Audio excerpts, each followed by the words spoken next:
possibility, but I mean, for now, we'll just have to manage what he said. Yesterday, I saw another report that he's going to stay beyond his 4 months. So we never know. I mean, impressed with his performance at the World Cup. I'm sure Ghanaians were satisfied with what they saw. I'm sure, given a bit more firepower up front, a few players returning into the team, I'm sure maybe he would come good for the Stars. So maybe a second chance for Carlos Queiroz to see what he can do with this team. Okay, all right. We will see what exactly happens with Carlos Queiroz. I'm sure, it's one of the issues. Well, somebody will say that, well, the football people are not back in town yet and all of those. But you see, usually when in the aftermath of tournaments, I've not liked how we've closed out things. It's almost like we leave things to just die a natural death, right? I've seen...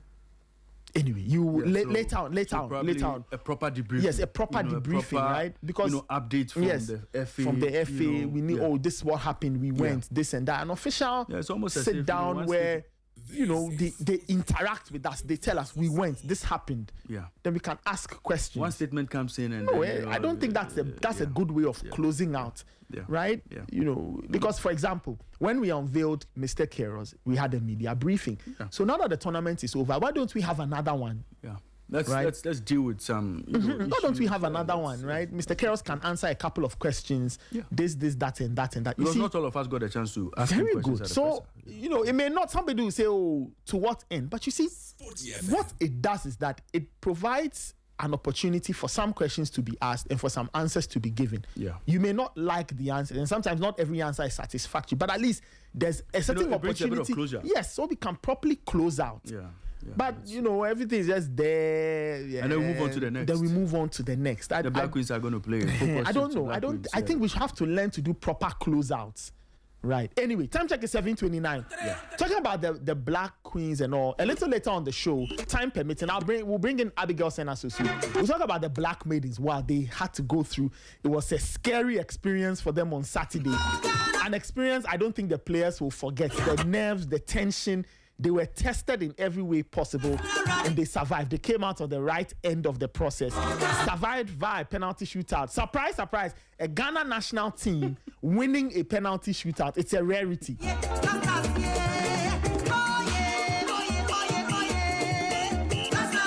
So the Black Maidens won over the weekend. They won on penalties. Anyway.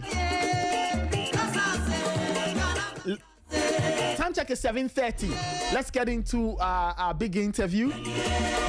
We'll get into that big interview in a second. But your comments are welcome. 054-257-1061. 054-257-1061. When I see Coach Kwabena Danso in the building, a little later we'll deal with Coach. So many things to talk about. Your comments are welcome. 054-257-1061. We'll be getting into our big interview in a second. That I leave in the hands of Mr. Problem Child, aka One Man. Raymond Yamada will be handling that for us.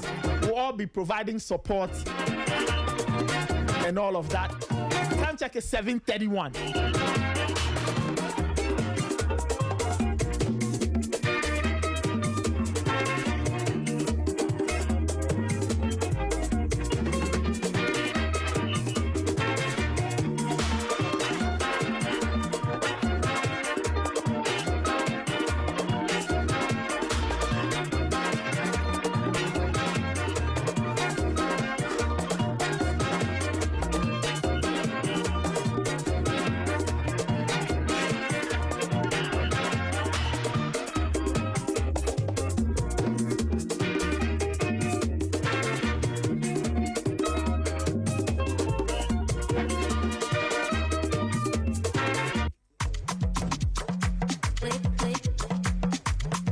And you are still live on Sporty Breakfast. You're live on Sporty 106.1 FM in Accra, 102.5 in Takoradi, and 91.3 in Kumasi.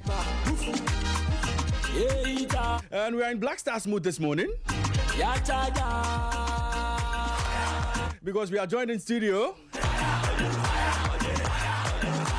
by a very special guest.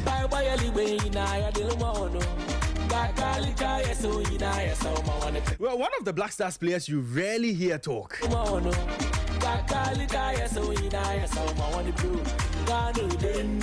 You know, one Black Stars player who doesn't talk a lot, but we get to hear of him a lot. Every Ghanaian has an opinion on the player I'm going to talk to today. Good or bad?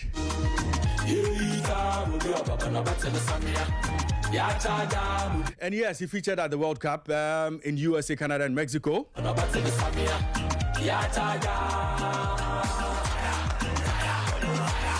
Well, my guest today is a Ghanaian professional goalkeeper who plays for Swiss club FC St. Gallen 1879 and the Ghana national team, the Black Stars. He began his football journey at the Red Bull Ghana before moving to Austria to play for Red Bull Salzburg in 2025, where he developed with FC Liefering. He later played for French club Sochaux before joining St. Gallen in 2020. At St. Gallen, he established himself as the club's first-choice goalkeeper, making more than 250 competitive appearances and helping his team to win the 2025-2026 Swiss Cup. His outstanding performances earned him several individual honors, including selection into the Swiss Super League team of the season for 2022-2023. Internationally, he has represented Ghana from youth level to the senior national team level and has earned more than 30 international caps for the senior national team and has played at 2 FIFA World Cups. He started all 3 games at the World Cup in 2022, and his most recent appearance at the World Cup has been at the 2026 FIFA World Cup. His consistency, leadership, longevity, shot-stopping performances, individual awards, and Swiss Cup success has made him one of Ghana's most accomplished active goalkeepers. Ladies and gentlemen, help me welcome Black Stars goalkeeper, Black Stars #1, Lawrence Ati Zigi. Ziggy, good morning to you and welcome to Sporty FM. Thanks very much. I'm very happy to be here. So, yeah, I'm glad. Good to have you here. Thank you. Well, interestingly, you are one of the players who rarely makes media appearances. You rarely speak to the media. Fortunately for Sporty FM this morning, we have Lawrence Ati Zigi here, and we want to believe it's going to be one of many interviews we'll be having with him. But let me ask you this. You know, are there any reasons for your media silence? I don't really think I had like a kind of media silence thing. I feel like there hasn't been a time where we got the real time to meet or to schedule any meeting. So yeah, that is why it has been like this. But yeah, I like to talk to the media. It's just that there hasn't been time to do that. Yeah. Right. It's good to have you. And you know, we're going to deal with a few issues. You know, we'll talk about your career as a footballer. We'll talk about, you know, how you made it to the top, you know, getting into the post for the senior national team, your World Cup experiences, you know, a bit of everything you've done in the game up to now. We'll talk about your club football. We'll get into a bit of everything and, you know, just relax and, you know, let's enjoy the ride. But let's start off from here. You know, in my intro, you know, I put out a few things about your career, where you started, how you started. But for many Ghanaians out there who don't know too much about Lawrence Ati Zigi, let's go over it again. How you started, you know, how you left Ghana, where you went to, the clubs you played for, how you got to St. Gallen, and then how you played for our junior national teams and then making it to the national team to become a Black Stars #1. Actually, you know, every footballer starts from somewhere. And yeah, I started when I was young. I started playing when I was 6. And this was playing in the neighborhood and also playing in schools. And yeah, this has really formed me to become a professional player. So yeah, it's all started when I was young. And yeah, I've built like this from childhood until this time. Right. So Nathan is here with me. Nathan is my co-host. Nathan wants to ask you something. You know, Lawrence, I'm curious. Did you always want to be a goalkeeper? Because most goalkeepers say, "Oh, I got into the post by accident." Is it the same for you, or for you wanted to be a goalkeeper? I think there is this story behind it. I was with some friends. Like I said, I played in the neighborhood, and it happened that we used to play like on the field, and I was playing on the field as well. So a time came where we wanted to play in the big goal, because we were always playing like 4-4 games, and a time came where we had to play in the big goal, and I was the only tallest guy in the in the squad at that moment. So yeah, they were like, "You're tall, you can be in goal," and I was like, "Okay, no problem." So I stayed in goal, and from there, yeah, I was able to catch some balls, and yeah, they were like, "Okay, just be there for the second time," and then since then, I had the passion of becoming a goalie. You felt very comfortable in goal. Yeah, I mean, I got the support from them. They were like, "Oh, you were doing good, so yeah, just continue being in goal." And I also had the passion to be in goal, because I realized, yeah, goalkeeper is a special position. So yeah, this also gave me that kind of confidence to start my goalkeeping experiences. You say something about goalkeeping being a special position, right? A lot of people say that goalkeeping is a very lonely position. You are alone in your post, and then all of a sudden you have to make a save. You have to stop the ball from going in. You have to save your team. Tell me, what does it take? What's your mindset like when you are in post, and let's say there's nothing to do, your team is dominating? How do you stay locked in to ensure that one moment when you have to make a save, you are still in the zone and you are ready to do anything you can to stop the ball from going in? I feel like goalkeeping is a very special position, because like you said, you are alone in goal, so this needs a lot of focus, a lot of concentration, and yeah, sometimes you get balls, sometimes you don't get many actions to do, but this is the moment you have to stay in the game, just stay focused, and yeah, be ready for any action that comes, and then yeah, you have to be ready that you can be able to save the day. Well, let's kick off from. Let's continue from your career. I mean, you played for the youth teams. You started your national team career at the youth level before making it to the Stars. Take us through that journey. Well, it hasn't been an easy journey. I mean, like I said, I started in a local league. This was Argentinos. This was growing up. We call it COS. Yeah. So I started from there, and then went to the academy, which was Wafa. Before it was Red Bull Ghana, which is now known as Wafa Academy. So since there, I went to Austria, and then Red Bull Salzburg, and from there I moved on to France, and then now in Senegal. So it hasn't really been an easy journey, but yeah, from time to time, from the hard work and from the dedication and discipline, it took me to where I am now.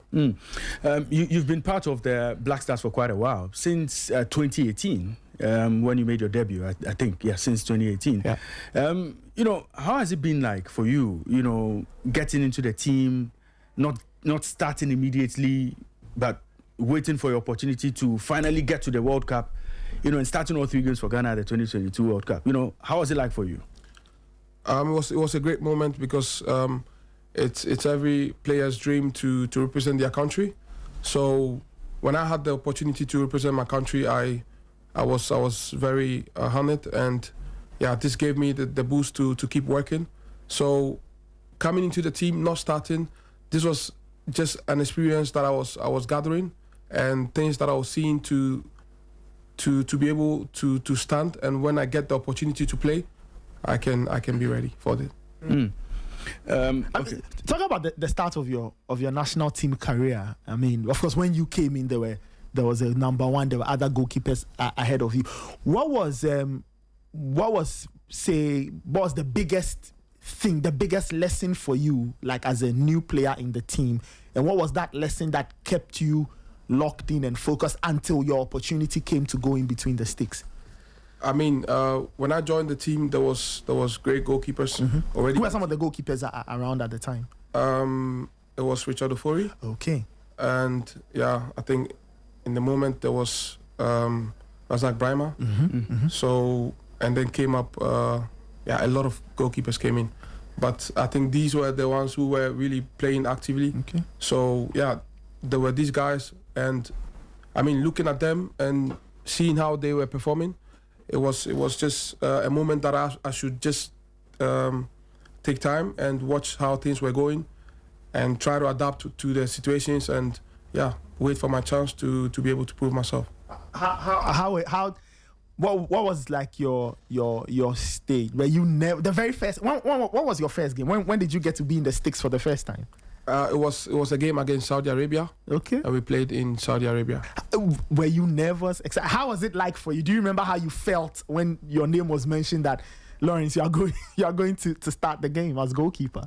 Already you're gonna feel a bit nervous, but you know, these are the moments of you being a professional player.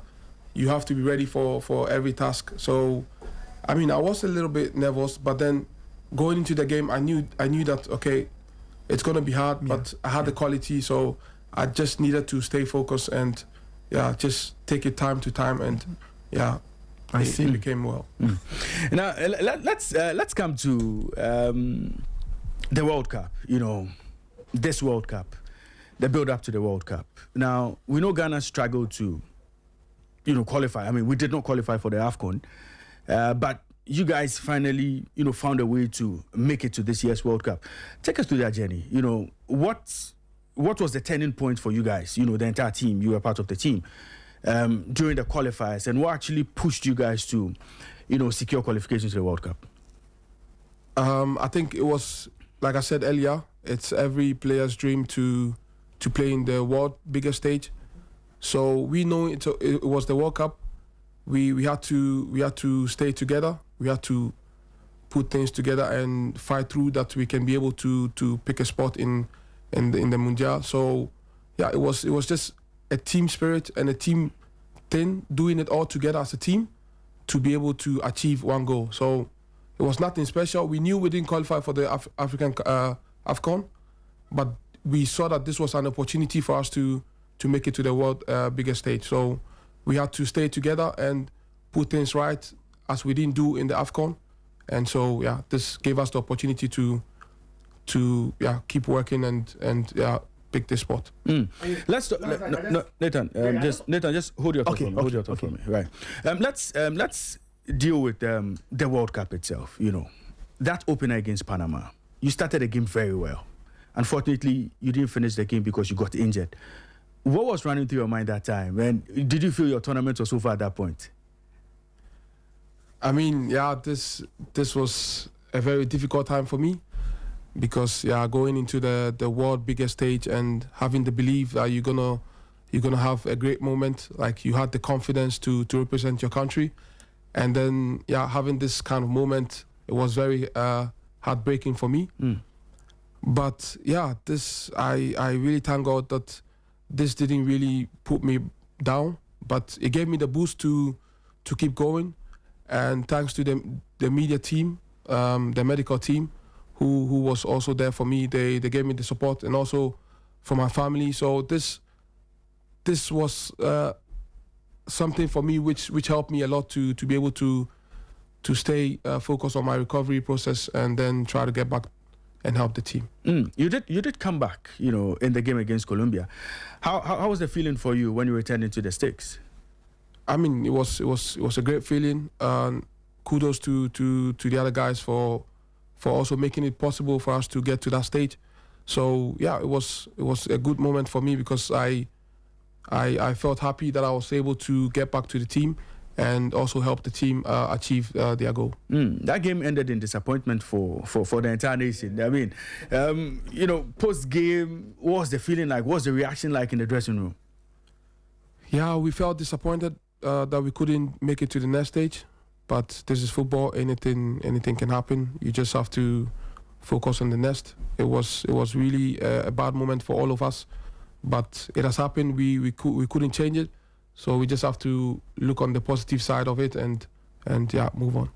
Now, at the start of the competition, or even before the competition started, not too many Ghanaians were expecting the team to go past the group stage. But you guys went in there, did a good job in the first game, and then you kicked on from there. What was the driving force for the team at the tournament? What kept pushing the team forward? I think it's the unity in the team and the team spirit, and also we as a team, we said to ourselves that, you know, our families are watching, people are watching, the whole country is watching, so we just have to go in there and play together as a team, and try to make people proud, try to make the country proud. So this was the only thing we had, like staying together as a team and fighting through every situation. Lawrence, let's go back to the England game. You were not imposed, you were watching. For you, just watching the teammates, you know, coming together, keeping England at bay, getting a goalless draw. How was it like for the team? And for you, how proud were you just watching your teammates fight really hard? Because a lot of people said if there was a game in which we were going to lose heavily, it was that England game. But we got a goalless draw. Yeah, I think this explains why we've got a very good team spirit, and this explains why we stuck together as a team. So going into this game, I knew there were a lot of rumors, people not having the belief and confidence in the team winning the game or drawing the game, but we went there as a team. We had very big respect for the nation England, but then we went there as a team and we fought together.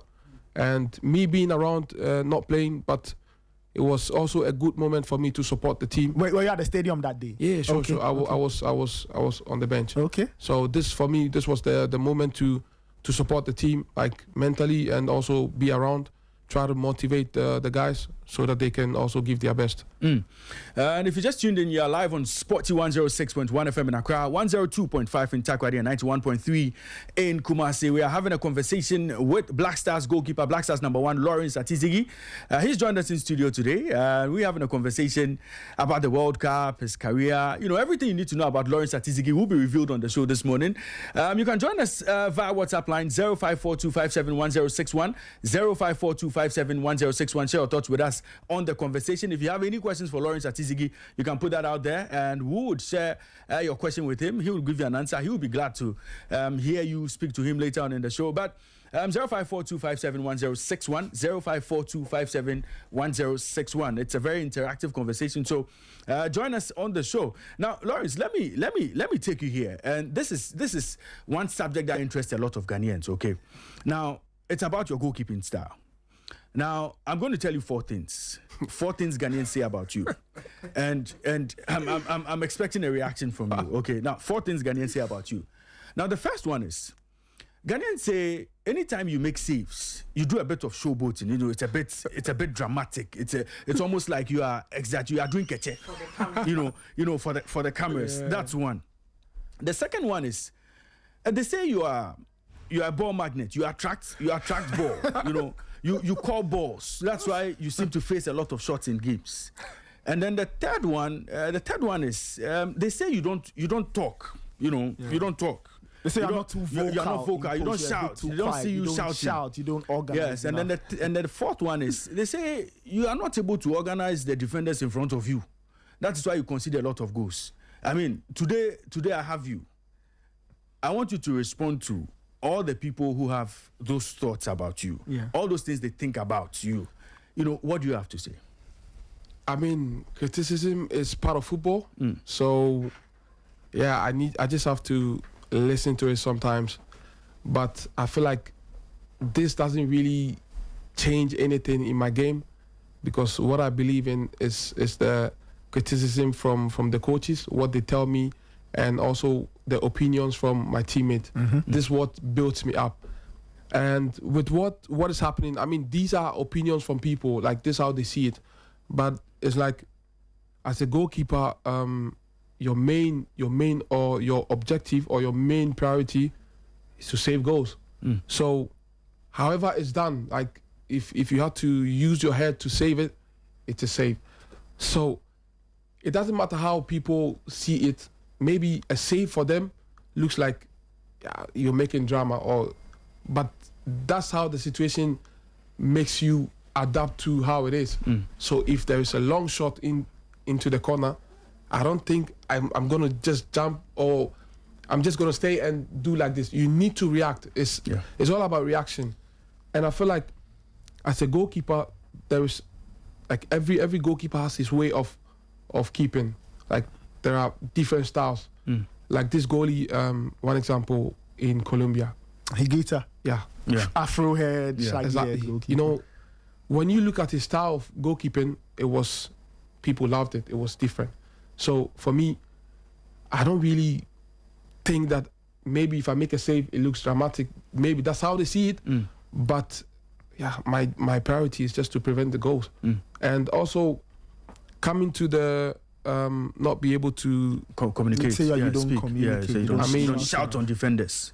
I think communication is a key factor in goalkeeping, because this helps you to stay in the game. This gives you that confidence. So yeah, like I said, these are opinions people think it is, but I don't think this is something which I don't do, because I cannot, even me myself, I can be in the goal just looking at everyone like this.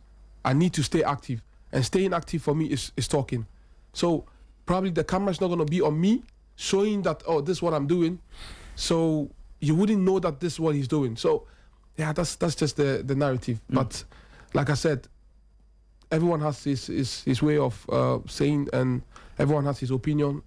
And if you want to take it, you take it. If you don't want to take it, you just focus on what is better. I mean, talking about styles, I'm curious, which goalkeepers inspired you when you were growing up? Like, which goalkeepers have you looked up to? Which goalkeepers have you taken a few elements from to add to your game as you've gone along as a pro? Yeah, there's been a lot of goalkeepers, because you see that there are a lot of good goalkeepers in this era, and Manonoya was one of the key goalies who I admired a lot, and with his style of play and how he also influenced the goalkeeping area by playing high and playing as a libero. Super keeper. Yeah, so yeah, I think, and also Ter Stegen, you know, his ball playing goalie as well. So all of these goalies I've been looking up to, and they've given me also this kind of experience, and I've seen a lot of the way they play and how they keep. So these are the things I also add to my daily life. See, now you're interested. Right.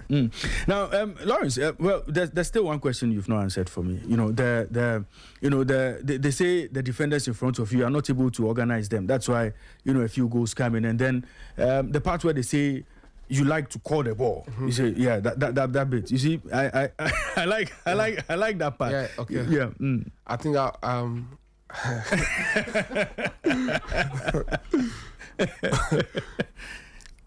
it's, for me, it's a bit funny, because if they say I like to call the ball, like I mean, you speak guy, right? You speak guy. Yeah. Ati trouble. So I feel like being a goalkeeper, you need to be in action. Like, I don't know why they have to say you have to call the ball before the ball comes. Definitely, the people wants to score. So yeah, I don't know how I'm calling the ball. If someone has the ball, hey, bring the ball. Nah, but yeah, I feel like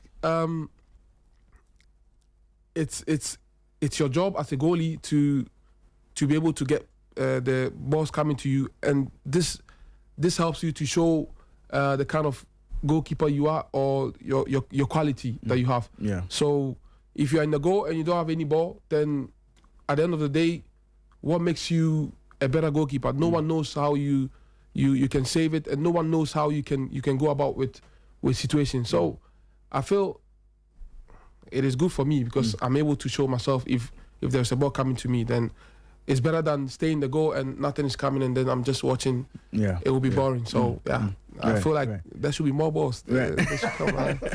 Right. I love it. Right. Let's talk about your World Cup experience. You know, you've played at 2 World Cups under different managers, under different conditions, different circumstances. You face different opposition. You know, how different was this World Cup from the previous one in Qatar for you? I feel like with the previous one, you know, it was the first time, and it was new. So going into that World Cup, you were only focused on trying to prove yourself, trying to showcase yourself. And going into the second one, this was like, you've gained the experience. So going into this one, you had the composure to go in this one and enjoy. So yeah, this was a bit of experience that I had. Now just staying off the 2 World Cups, right? 2022, 2026. When you look at those, your experiences, right? What was for you your favorite thing or your favorite part of, like, when you put everything together? What was your favorite part? But what was the thing that maybe the most painful part, or the thing that hurts you till today about those 2 World Cups? My favorite part was we being together as a team, going in games. We have this way of singing together. The jama. So this is my favorite part, because this gives us the morale. We get the sort of motivation to go in games. So yeah, this I really like when we go in the games and everyone is fully active and we are in high spirit. So yeah, this gives us the opportunity to prove ourselves on the pitch. And the sad moments are when we don't, when we have objectives, when we have goals, we set goals to reach this kind of level, and we are not able to achieve it. This is where we become sad and disappointed. I mean, 2022 was a very tough World Cup. That Uruguay defeat. The Uruguay defeat was tough. We lost to Portugal. We beat Korea in a very. Take me through that game. That game went this way, that way, this way, that way. Eventually, we won 3-2. Take me through the emotions as you experienced them as a goalkeeper, watching everything happen on the pitch that day against Korea. Yeah, it was really a great performance from the team, because we stood together as a team, and it was a moment where we were 2-0 in front, and then they equalized, and we had to get back in the game. And this was good because the guys didn't give up. We fought really hard, and we went on as a team to get the 3-2, and then we had to defend all out to be able to get the victory. So this was a great teamwork. Great stuff. Right. Lawrence, let's talk about you and the technical team. I mean, going into the World Cup, you had to deal with a new goalkeepers trainer together with Fatau, who you were used to already. What was working with Dan Gaspar like? Because I mean, Dan Gaspar, with his experience in the job, has coached some very top talented goalkeepers in the world. What was working with Dan Gaspar like? And of course, Fatau Dauda and the rest. I think it's a great moment, because I feel privileged to have Dan Gaspar and also Fatau Dauda, because they both have great experience, and working with them, it gives you some sort of a complete self being a goalkeeper, because you see that mostly one might focus on how you dive, how you do things, and one might focus on your mental health, how you go into games, how you stay focused. So this was a good how do I say coming together, like it was, I get to learn a lot of things from both of them, and this helped me a lot to improve as a goalkeeper. Right. Now you went into the competition, of course, with a new manager. You had dealt with other coaches. In fact, you've worked with lots of coaches at Black Stars level, but you went into the World Cup playing under Carlos Queiroz, as a new manager. What was the experience like working with Carlos Queiroz? I think we've all seen where he's been. He's been in a lot of national teams, and he's really a great coach, good personality, and he has a lot of experience. And so working with him was really a privilege for me, because I get to know he has a different philosophy, he has a different way of doing things, and his kind of person and his kind of motivations and his atmosphere to the team was perfect. So it was really a great experience for me working with him. Would you like to see Carlos Queiroz stay beyond his 4-month contract? Would you love to see him continue as Black Stars coach? I don't really know about the contract thing. Yeah.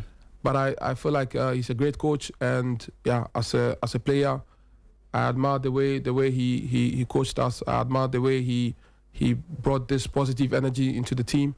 So as to if he's going to stay, I think this is the decision of the management. So this hopefully for me, it will be nice to have him on board. But everything that goes beyond is the decision of the.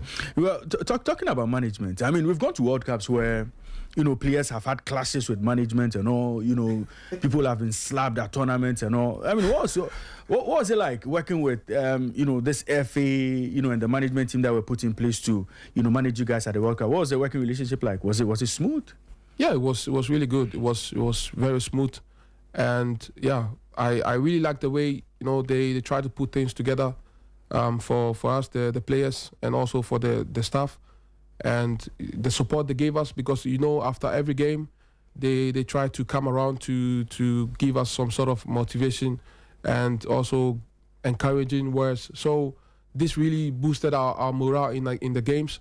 And also they taking care of the traveling and all of these things behind doors really helped us to just stay focused on the game. And yeah, I think this was a good part. A few days ago, Carlos Queiroz' assistant Roger De Sá was talking about the fact that you had to travel a lot during the World Cup. How was it for you as players, maybe personally? How was it? How were you able to cope? Was it a difficult thing to deal with, moving around, looking at the distances? You played in Philly, played in Boston, you had to go to Canada and then go to Kansas. How was it like for you in terms of how much of stress did it put on you, and how did you deal with that kind of travel stress? I feel like it was a difficult part for us, because playing a game today, you don't have enough days to go into the next game. So you have to leave and go and prepare yourself to another city. And we all know America is a big country. So yeah, we just have to adapt to the situation, because we know this is what was coming. So we just have to find a way and adapt to it and try to move on. Yeah. Talking about your time in America, were you shocked to see the number of Ghanaians there to support you in all the games? I know the Colombia game was different. You had a lot more Colombians. But in terms of the group games, how surprised were you to see the number of Ghanaians who came to watch you? For me, I think a lot of Ghanaians love the game, and they love Black Stars. So seeing them coming to support us really helped us a lot, and it gave us this boost to go onto the pitch and give it all, and also try to win something for them. So yeah, I was happy to see them, and yeah, I really appreciate the fact that they took all this time to come to support us. Wonderful. Wonderful. Well, Lawrence, let me get into another crooked area. Now. Is that crooked area? Well, let's deal with this. I mean, you spoke about your relationship with Fatal, spoke about your relationship with Dan Gaspar and all. What's your working relationship with Anan, Agbesi, and Asari? You as goalkeepers, what was it like working together?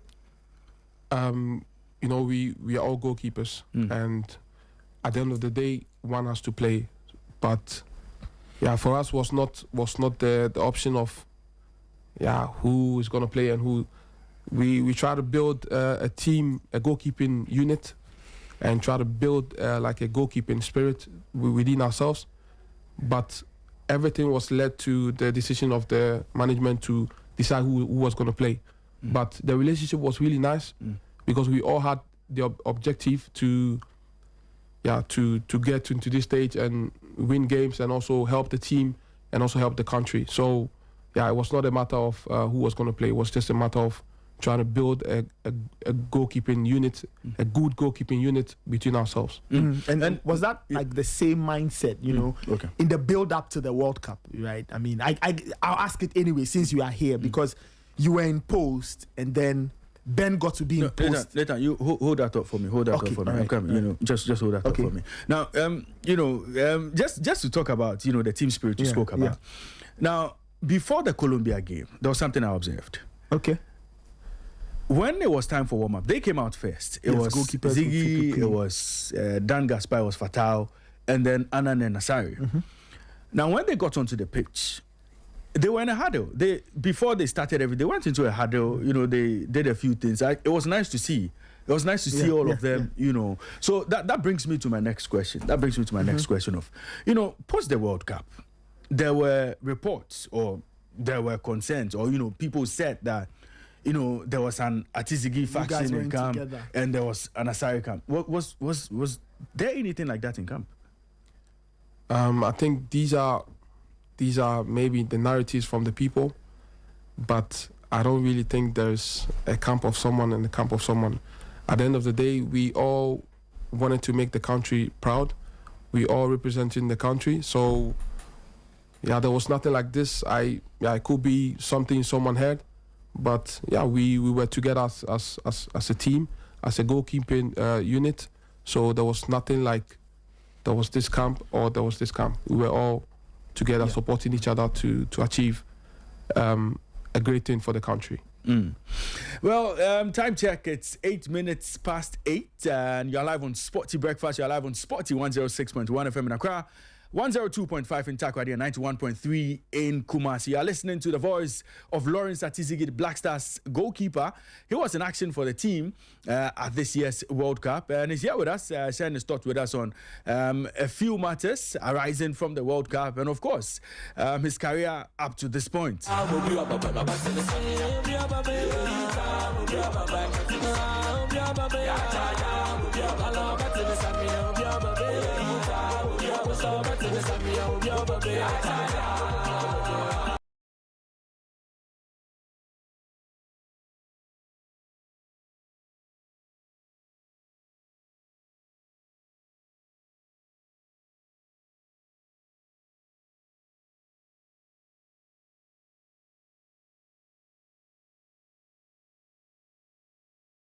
Well, Lawrence Ati Zigi is still here with us, and just taking it easy in studio with him.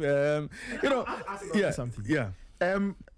Outside, of course, you guys were in the World Cup. You were focusing on your games, but did you take time off to watch some of the other games? Which games did you watch which games caught your attention? What were some of the most interesting games you saw at the World Cup? We were having a lot of traveling issues, so I think the main thing was to focus on our games. Yeah. And also, when we get the chance, we try to watch other people, other games as well. But this was not really the main focus to watch every game. Of course. If we get the opportunity, then we do. But if we don't, then we don't. And everyone is in their space. So it depends on what the person feels like doing. Maybe they want to watch a particular game. They want to watch a particular teammate. So, yeah, it's just when you get the moment. I see. But now that things are a bit more relaxed, the World Cup is over for Ghana, have you seen any games outside? Like, now that you are in town, have you watched any of the games? Yeah, I mean, when I get the chance to, when I don't have anything to do, then I try to catch some games. Yeah, tune in and try to watch some games. Yeah. All right. Let's talk about AFCON, and the team would have to face very tough teams as they plan to qualify for the next AFCON. I mean, based on what you've seen, based on what you guys have done at the World Cup, you definitely come up against some very tough teams like Cote d'Ivoire and the likes. Looking at the guys in camp, looking at the players you have, do you think you have it in you to deal with some of these opposition to make it to the next AFCON? Yeah, I think looking at the team, you can see we have great experienced players and also very young players who are very talented and very hungry to achieve a lot of things. So yeah, we really have respect for Ivory Coast, for the rest of the teams. But the main focus now is on us.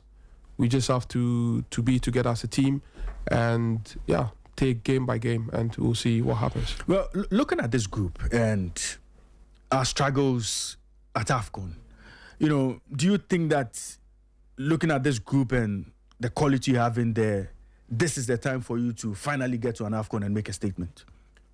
Yeah, sure. I think because AFCON is the biggest tournament in Africa, and also it's very tough. So we going into this tournament, we just have to be together as a team. Like, I always talk about the team because, if you try to be individual, it's not going to work. So, yeah, we go in as a team and try to take game for game, and we'll see how it comes. Right. Talking about the AFCON, right?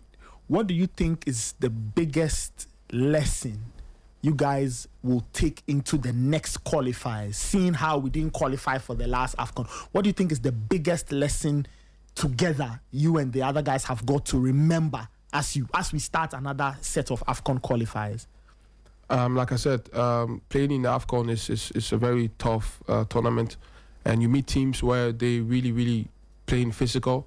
So what has happened is not what we focused on, because what has happened in few years that we didn't qualify, this has already happened. This is a new opportunity for us to make it. So we just, like I said, we just have to focus on the game plan, focus on ourselves, and try to give it all.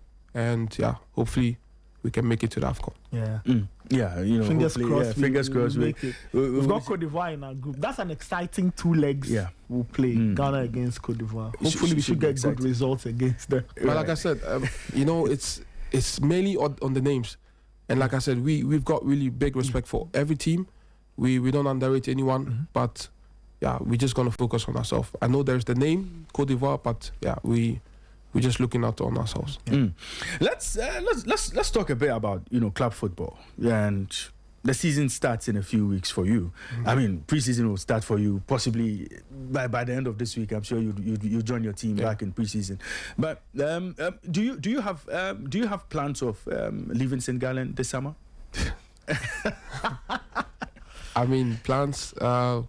There hasn't been any plan because I still got contract with St. Gallen. And yeah, I'm just gonna focus on this, and we have an objective. So far as I still have contract, I just have to keep focusing on the team, and what comes in the future, this we'll see. Do you have any personal ambitions, any personal things you want to achieve this season? I know there's the team and everything, but for you, are there any targets you have set for yourself in the coming Swiss League, on the coming season in the Swiss League? This is like we want to compete in the European level. So this is like a main target for me to be able to improve myself. So yeah, it's just to focus on this, and hopefully, we can represent Senegal in the bigger stage as well. Now, you play in the Swiss League, and when I look at the statistics, your statistics in the Swiss League, and all of the good things they say about you in the Swiss League, you're one of the highly rated goalkeepers in the Swiss League. But, when you play for the national team, you don't get as much credit as you would have wished, to get, playing for Ghana. Do you feel that, we don't, you don't get enough credit playing for Ghana like you do when you're playing in Switzerland? I think it depends on how people see the game. And for me, maybe the noise are becoming too much, but I do get credit. I mean, a lot of people who believe in me, who gives me the support, they always give me that kind of positive energy. And for me, I only focused on what the positive energy that I get from my colleagues, from the coaches, and from other people. So I'm not bothered if I'm getting something or if I'm getting a lot of praises in the Swiss League and not in the national team. But I feel like it's not the same area. In the Swiss League, you get to play with your teammates all the time. And coming into the national team, you don't really get time to be with the team for long. You just come to play for a game, stay for a week, and then go back. So I don't think it's the same. But all in all, I do really get the support. Maybe that's what people hear, but I do get support from people, and this is what motivates me to keep going. Last season, you chalked 250 matches, 250 appearances for St. Gallen. I think you've gone over that, after a few games. How does it feel for you playing for one club, 250 games, being honored the way they did? How's the feeling like for you? Yeah, for me, I think it's a proud moment, and I'm really grateful for this recognition. And yeah, I think this is a way to motivate me to keep going. So I take this recognition to motivate myself to keep on and making my family and everyone proud. So in the next few weeks, St. Gallen will be playing in the playoffs for a spot in the Europa League next season, right? Yeah. What's the plan? What's the thinking? What does the club want to do? Because last season you won the Swiss Cup, and I'm sure they want to build on from there. But what's the plan for St. Gallen? I mean, I think we really want to compete in the highest stage, so this is why we have the playoffs, and this is an opportunity for us to work on and try to get this spot so we can represent St. Gallen in this stage, and to make the fans and all the people happy.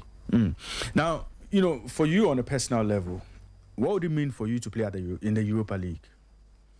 Well, I think it's going to be a great achievement for me as a football player, because then you get to play with great players, because in this type of leagues or in this type of level, you meet really, really great players. So this will be really an opportunity for me to be able to play with all these big players and also get this experience. New season coming up. What are some of the matches you are looking forward to personally? I'm sure you've seen the schedule. Which matches have you pointed to say that this is the one I want to be, this is the one I want St. Gallen to win, badly? Like which games do you mean? I'm talking about which of the matches in the season are you looking for? Which one means a lot to St. Gallen as a club? Okay.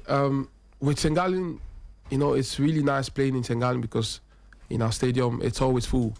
So I'm really looking forward to the home games because it's always full, it's always packed, and the support is incredible. So, yeah, this is what I'm looking forward to. Every single home game. Yeah. Well, I mean, when you're away, do you take time to follow the Ghana Premier League?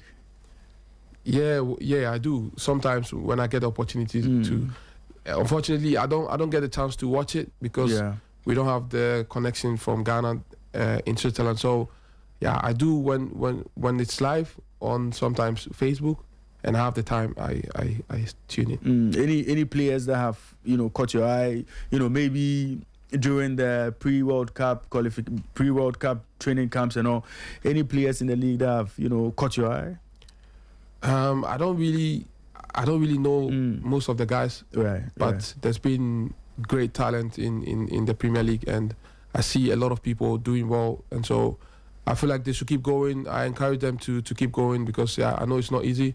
I've also been in that level, so they should just keep going, and God willing, things will be great for them. Let me ask you this: you got the chance to leave Ghana very early, and most people even think that you can't speak any of our local languages, and so sometimes it's difficult, communicating with players and all. Do you speak any local language or any other language? Me, I'm a Zongo boy.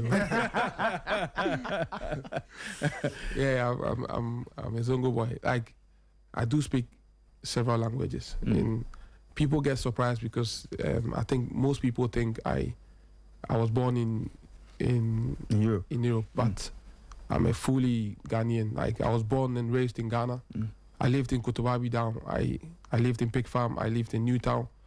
I lived around Nima, and I'm really like Zongo guy. I've really been through all these routes. Maybe people haven't seen me like this, but really I've also been around. So all the talk about Ati Zigi not speaking any local language. Actually,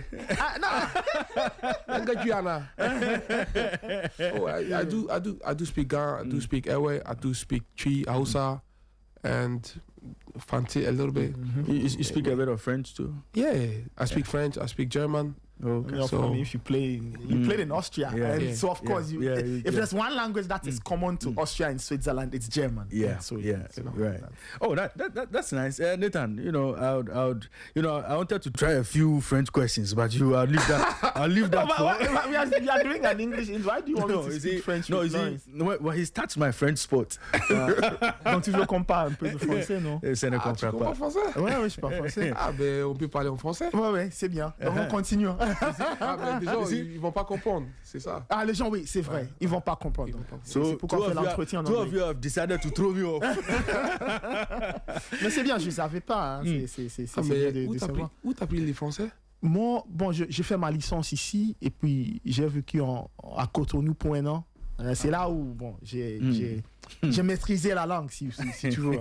Et puis, j'ai des amis qui sont des francophones, donc on parle très souvent. Je suis le foot français, oui. la musique française. Tu vois, non? C'est bien, c'est bien. C'est bien. You see,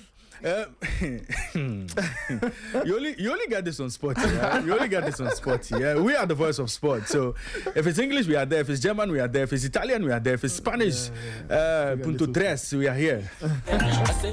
Well, but Lawrence, before we wrap up, I have a question. Okay, my producer asked me. He sent me this, and Lawrence, you are a goalkeeper, right? So, Michael Asaibedu, our colleague, is asking that. What have you made of some of the other goalkeepers in the competition, like Vozinha, Cape Verde, Orlando Hill of Paraguay, and we've seen some of the goalkeepers, they've done really well. So Michael wants to know, do you think that this tournament, like goalkeepers have made a strong statement in this tournament? Usually we play the World Cup and it's all football, like outfield players, but now the conversation is changing. A lot of do you think that the goalkeepers are beginning to now show themselves at the biggest stage? Yeah, sure, because I had one media person talking about this, and they said this was like a tournament for goalkeepers. Yeah. And so I think it was really great seeing them performing on this stage, and big ups to them. I think they've really brought a different narrative about the game for people to focus more on goalies, and I think this is really good. Yeah. Great stuff. Yeah. Well, there's talk about building a statue, a monument for you, in the St. Gallen Stadium, right? Have you heard that? Yeah, sure. I hear the fans say, you are a cult hero. You've done so much for them, and they would want to remember you anytime you are not with the club anymore. Have you heard that? Yeah, I did. It was after our game. I had an interview and I was told. Oh, okay. But I think I'm really grateful for this recognition, because it's not easy getting into this journey. But I'm just gonna keep going, and we see how the future holds. Yeah. Right, now let's deal with one other issue. I mean, before you go, this is one issue that has come up. I just got a message on my phone. Let me just take you through that. Do you know Christopher Nimley? Christopher Nimley? Yeah. Yes. What's the relationship like between you and him? Past or present? I mean, I know Christopher Nimley, and I don't dispute the fact that he's also played a big role in my life. So I played in his team back when I was young, so I do know him. Yeah, but it's just that after some time we had we weren't able to build up this relationship that we had before, and things have been really bad between us. So this is where it is. But would you want to? Have you guys thought about reconciling and patching things up? Reconciling and patching things. I think this wouldn't be the moment to do so. Okay. Because I felt really disappointed, and I felt really sad because I had a lot of things. Sometimes we are human, and definitely there's gonna be people talking around, and you will definitely hear this. So I was very disappointed hearing him talk about a lot of things. I know that there's going to be critics, but if you keep talking about something over and over again, or you keep talking about someone over and over again, then it's no more critic, then it's like a personal problem. So I was very disappointed that in this situation, that something has happened like this, we could just find a way and sort things out differently. But going on the media and going on this space to bring it out, this was what I really didn't want, and I felt really disappointed that he had to go this way. Well, I mean, I brought that up because it's almost inevitable. I mean, we can't have this conversation and kind of not. That's why I asked what I asked. And that's why I brought it up, because do you feel that the criticism sometimes is very unfair and it's born out of something else rather than your performances? Is that how it feels like for you in this particular issue? Yeah, I feel like it's been personal, because when you look at or when you hear his critics, you feel like this is no more criticizing someone fairly, but it's like a personal thing. So it's like, I don't care about what this person does. I'm just going to talk about this person from morning till evening. So this is how I feel, because, like I said earlier, in football, there are critics.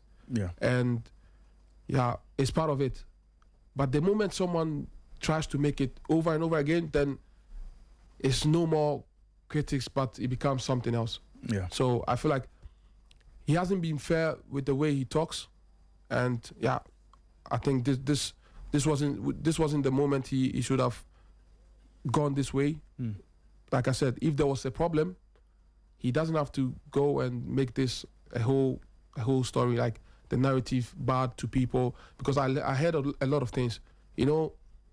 Sometimes you don't want to focus on these things, but sometimes you get to hear these things and they get to you a lot. So I think he should find a way and know how to criticize fairly in the game and not make it personal, because this is really not cool. Your biggest takeaways from the World Cup as a Black Stars player and as a goalkeeper? I mean, your biggest takeaways from this year's World Cup? Yeah, it was really an amazing World Cup. It's still ongoing, so we could see how the fans were bunched up in the stadium, and this gave us really a lot of morale and a lot of boost. So it was really a great time for me. I enjoyed being around the players. I enjoyed every part of it, and every moment was really nice. And I took this moment, and it was really nice for me. Which country would you want to see win the World Cup? Like your personal favorite? Well, I don't think I have a favorite. Let the better team win. So whoever gets to that stage, they can fight through and they can win it. Did you have any club mates at the World Cup? Not from my club, but I knew some players I played with before, and I saw one of them in the Croatia team. Okay. Who? Duye. Chaletaka. I met him, so it was really nice. After a long time, we met each other and we. I've always now that you are here, I'll ask you. It's something I find interesting how footballers relate to teammates. Let's say you and somebody played in a team, right?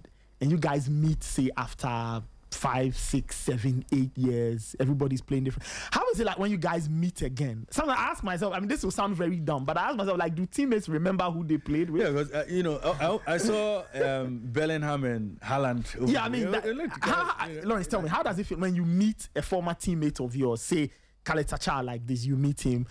Were you guys close when you played together, or you guys just had an okay relationship? No, we were very close to each other. And when we played together, we had a lot of movement.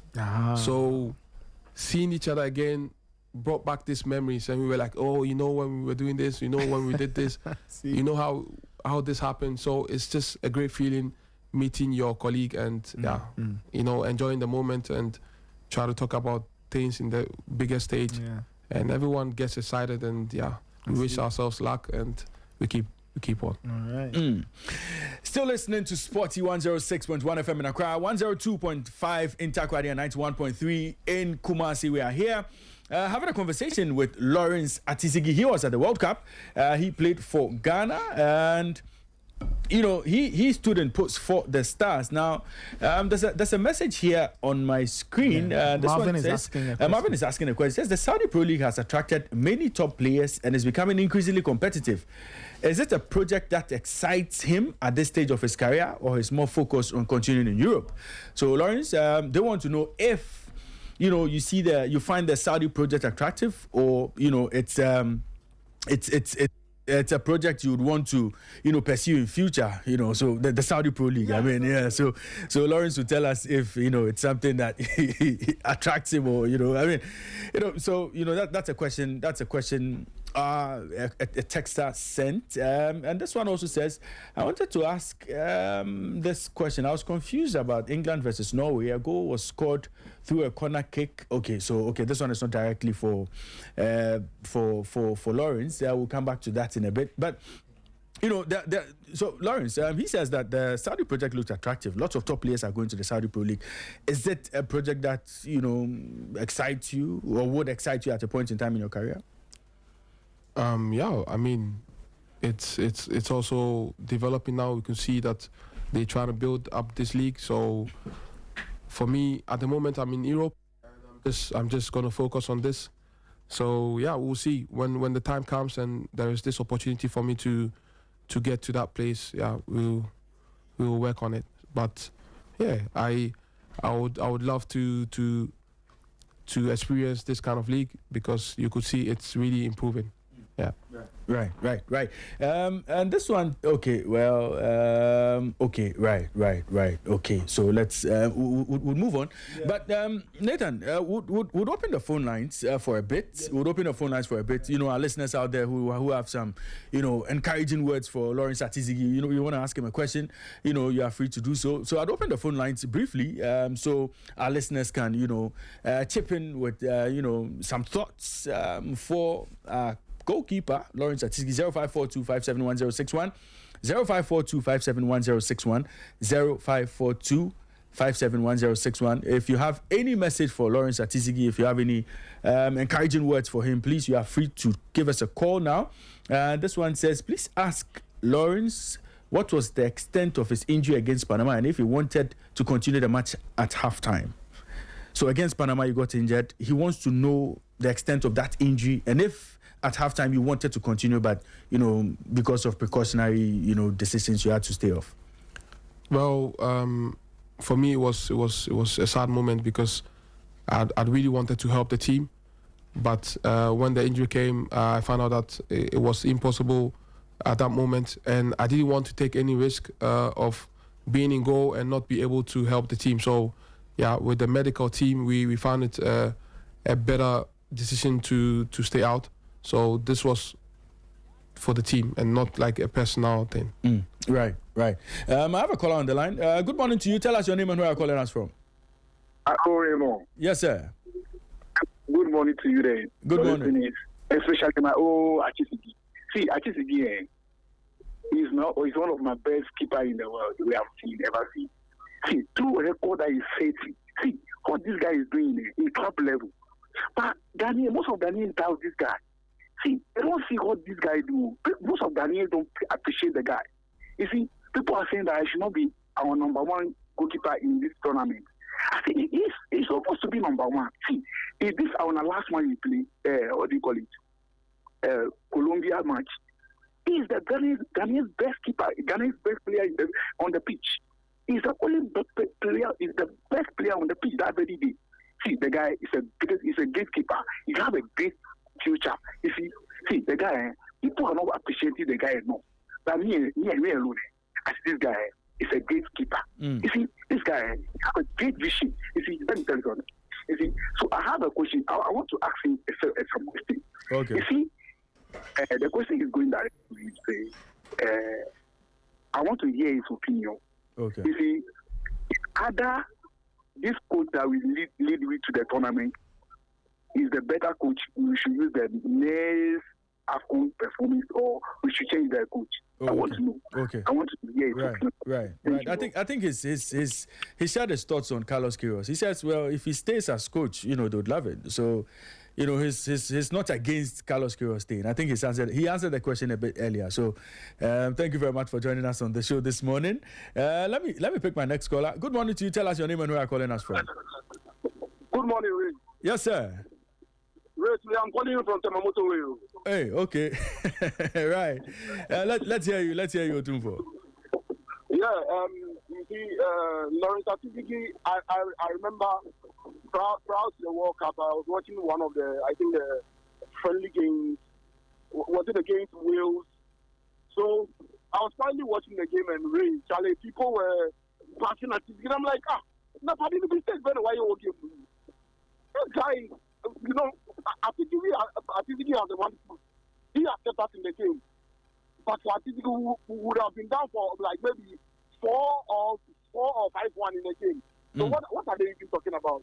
Me, sincerely, Ray, you just have to give me a good day, and I will applaud you for, you know, whatever you've done on the day.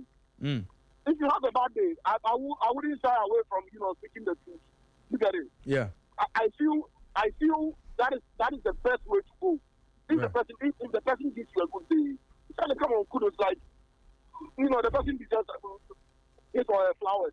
But in this dispensation, the moment people just decide to pick on you, it's not easy. But I think very big started pick up to you. Friends me was saying when I was when I'm back let's go with that. Right. It is what it is. And well, I got one question for Ziggy. Okay, what question is that? Ziggy, you see, me, I'm a number one job that I use. You understand? No, this one Ziggy can't answer. This one Ziggy can't answer. So let's go. 024. Thank you very much for joining us on the show this morning. Give us a call. 0542571061. 0542571061. Good morning to you. Tell us your name and where you're calling us from. Okay. I don't have a caller on the line. But sometimes it's good to hear from the player himself. Sometimes it's good to hear from the horse's own mouth. For a lot of people, they get to see Ati Zigi in posts. They say all sorts of things. They share their opinion on lots of matters. But, we never get to hear the side of Ati Zigi's side. We never get to hear Ati Zigi speak. And so it's good that interviews like this happen so that people get to know the other side of players. I mean, players are humans just like us. For me, sometimes I say, I cannot be in post for a minute. I'm not sure I can run for 90 minutes on a pitch. Last time I tried playing football, I gave up after 25 minutes. So sometimes we do a lot of talking, we do a lot of criticism. Of course we do a lot of that. But when it's overboard, then it's a bit of a challenge. So it's nice that Lawrence has spoken to us today. It's nice that Lawrence has gotten closer to us for a lot of people to understand him and what he does in the game. So we really appreciate you coming. But let me get onto the phone lines. Good morning to you. Tell us your name and where you're calling us from. Hello. I can hear you. Hello. Good morning. Good morning. Yeah, good morning. Yes. Tell us your name and where you're calling us from. I'm Mike. I'm calling from La. Mike, let's hear you. Yeah, actually, I wish you all the best. And also, is it that like it's not on his side, or I had an interview where you guys were doing. Is it something to do with luck, or is that it's like I don't know how to say it. Okay. Is it that he doesn't have luck on his side, or he doesn't? Yes, he's just ready to start at the proper position. He's a good coach. He's a good coach. He's a good coach. Right. He's a good goalkeeper. So this is the question I wanted to ask you. Right. Thank you very much, Michael, for asking us that question. I think Lawrence has answered that question, but he's saying, is it that luck is not on your side? I mean, you want to answer that? I mean, I don't know how he mean by saying luck is not on my side, but yeah, it's just everyone needs luck sometimes, but it's just your hard work and your determination tries to put you where you are. So yeah, we all need luck sometimes to move on. Right. Let me get onto the phone lines one more time. Good morning to you. Tell us your name and where you're calling us from. I'm calling from Vadina. Your name? My name is Kingsley. Okay, Kingsley, let's hear you. Yeah. Good morning. I have a little problem with you. Okay. And the problem is the timing on the ball. You see, sometimes when the shots comes in, how you hold the ball, or sometimes how you take away the ball from the ATR box. If you can, the polish is very well. You go far. Okay. because sometimes it causes a problem for the defenders over there. And also, I'll be happy if you shout for the defenders very well when the strikers are used.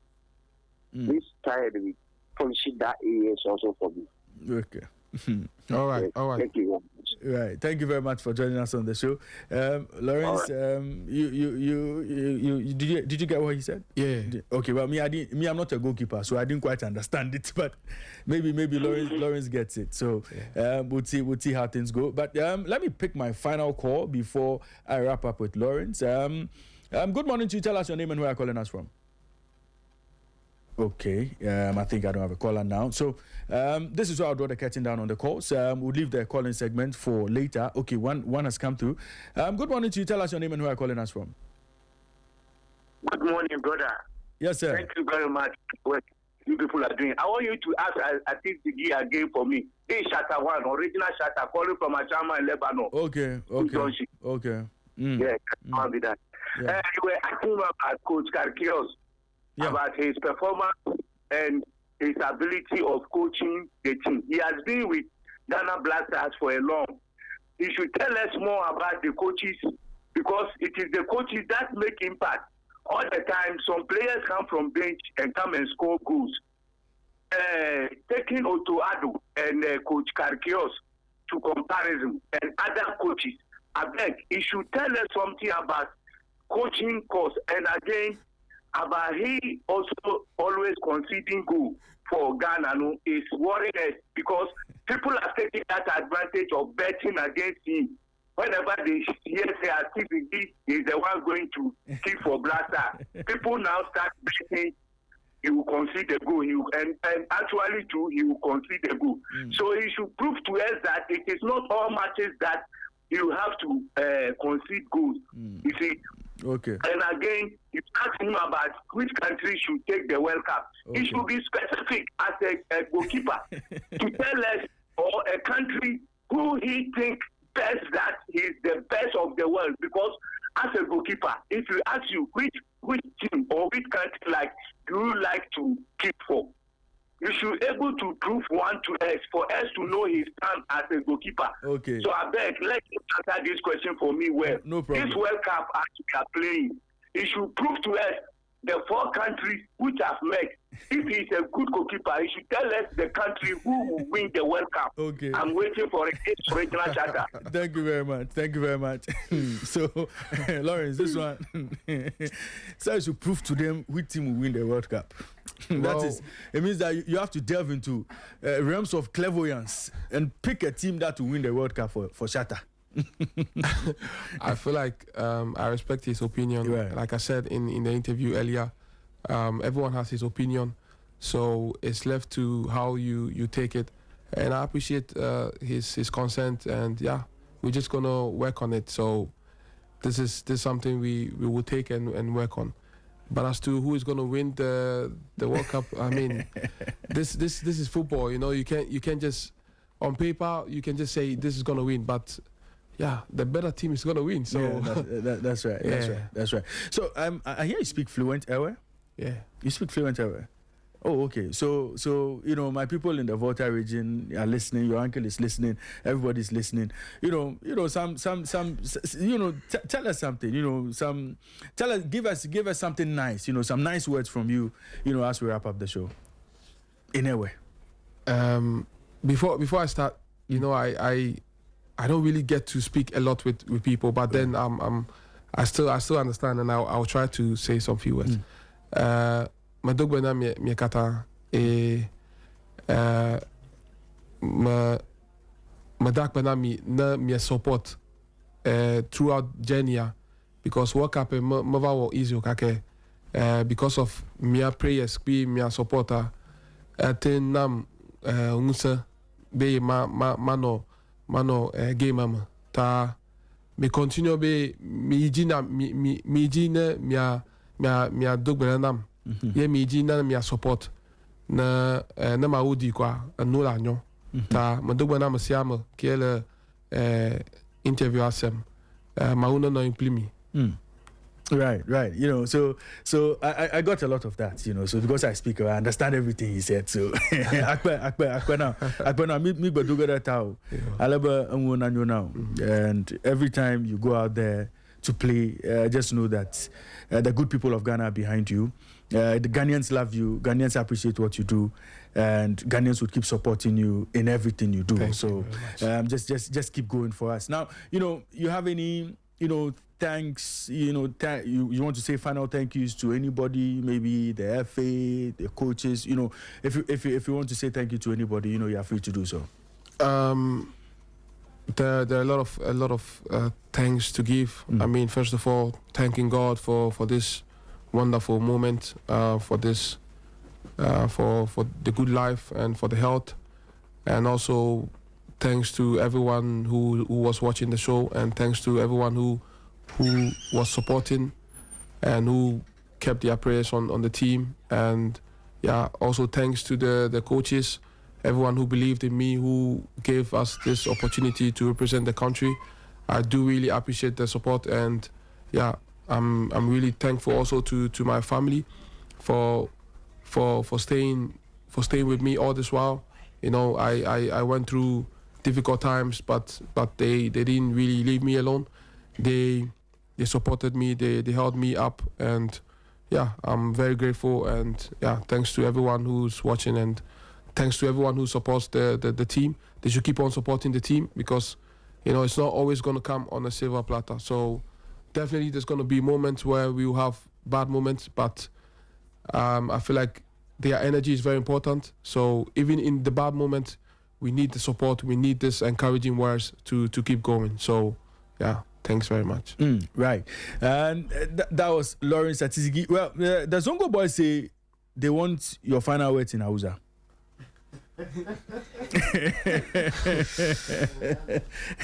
Is that since you are a Zongo boy, you have to give them something they like?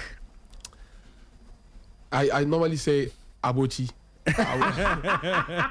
Abochi is like, yeah, what's up, guys? Yeah. Also, yeah, Abochi kunsen kama muna nanga muna buga football ama support nku muna so mu carry on football mu. Isa ku keep ku support mu kunsen kama nda munzo gida muna I try to mix. That's fine. That's fine. Muna na isa muna together. Ni na forget Hausa na ma kasa na. Ina time yazo na kama na fadi akana. Also. I try to mix German. This one, Baba will explain this one when we finish the show, because the Hausa needs a bit of body works. But Lawrence, let me say a big thank you to you for joining us on the show this morning. It's a pleasure having you in studio. I hear it's the first time in 9 years, you know, you've had an extensive conversation like this, and you know, we appreciate your time. You know, and Lawrence came very early. Yeah, he got here very early. Lawrence got here. Yeah. You know, he didn't do GMT business. No. Lawrence got here at about 7:50. Yeah, he got here very early, and you know, we appreciate your time. We appreciate everything. Yeah. And you know, we wish you well. It's a big season for you. Yeah. We wish you well as you embark on a new season with St. Gallen. And it's our prayer that we would watch you in the Europa League. Thursday night football. Nathan's team has escaped Thursday night football. So yes. Yeah. So we expect, we hope that, you know, St. Gallen will make it into Europa. And then we get to watch you in the Europa League. So we wish you well. Also, thanks Ray and Nathan. It was a pleasure being here. And thanks for having me. I do really appreciate the support, and also, so thank you. So this is your home. Yeah, Sporty FM is your home. Sporty FM is your home always. Any day, anytime. Yeah. Merci, bonne chance pour la saison qui vient. Meilleurs vœux, et puis je te souhaite le succès. Merci beaucoup. Merci à vous aussi. J'espère vous avez eu une bonne j'espère que tout va bien pour vous, et j'espère que ça va être bien pour vous aussi. Je vous souhaite aussi les meilleurs, et j'espère que tu vas eu un bon moment. Je vous souhaite la même chose. Bonne chance et puis on se voit plus tard. Nathan, explain. No, I wished him well. I wished him well. Right? I wished him well in the coming season. I wished him the very best. He also wished us the very best. And I said, okay, we'll catch up later. Right. German. No, I don't speak German. Like I had to make a decision, right, between French and Spanish. So between Spanish and German, and I chose Spanish. So I don't speak German. This brings me to my own, language experience. I studied Russian in university. That's why I speak Russian. Yeah, I see. I did. По-русски. You see? Okay, so Lawrence, once again, a big thank you to you for joining us. We wish you well. Thank you. Wish you the very best. Wish you the very best. And we hope to see you in the sticks for the Stars when we play La Côte d'Ivoire. Yeah. September. La Côte d'Ivoire. September, that's when the qualifiers. Yeah, we hope to see you Lawrence fit and strong. We wish you, aside, all the things we would wish you, we pray that you stay fit all through the season. Injury free. Thank you. You stay injury free. Thank you. And do the job as you are used to. We wish you well. Thank you very much for joining us on Sporty. Sporty Breakfast continues. You're live on Sporty 106.1 FM in Accra, 102.5 in Takoradi, and 91.3 in Kumasi. We've been having an exciting conversation. We just had a conversation with Lawrence Ati Zigi, Black Stars goalkeeper, Black Stars #1.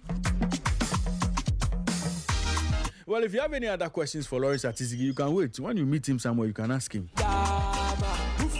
The question that you wanted me to ask that I didn't ask, when you meet him somewhere, you can ask him.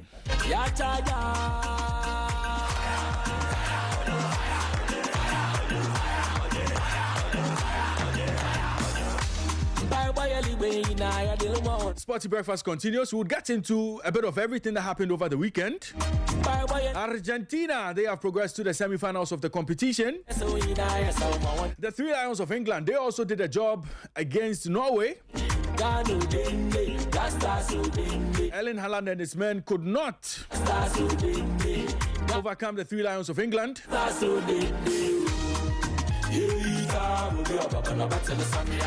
Of course, France, they progressed to the semi-finals, beating Morocco.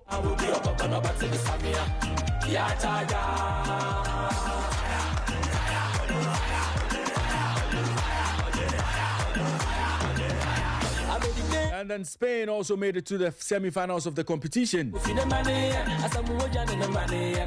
So 4 of the top teams in the world are in the semi-finals of the competition. Coach will be joining us and we'll be getting through everything that happened over the weekend. We'll run the rule over everything that happened over the weekend. But of course, we'll be talking tennis as well. Yannick Sinner, he won Wimbledon over the weekend. Linda Noskova also won the women's WTA contest. We'll be getting into all of that on the show. We'll pause for a spot of music. When we return, we'll zoom straight into the World Cup action. Keep listening to Sporty 106.1 FM. Sporty Breakfast continues.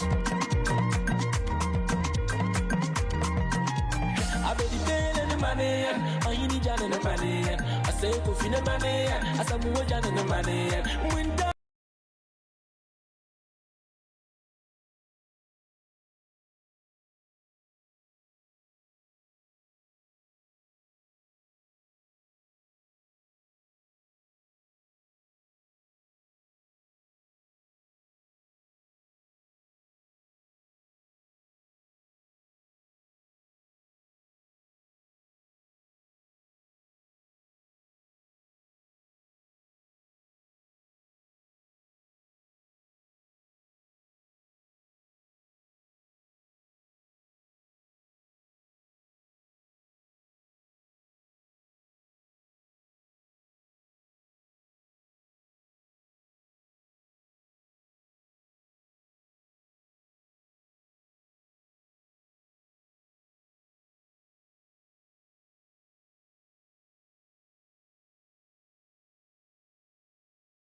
out and get up to 10% cash back on your casino losses. Take on missions and climb the leaderboard. The champion wins 6,000 Ghana cedis or 50,000 Kenyan shillings. Bet smart. Play Sporty Bet. Download the app now. Gamble responsibly. This ad is approved by the Gaming Commission of Ghana. Africa, your moment is nigh.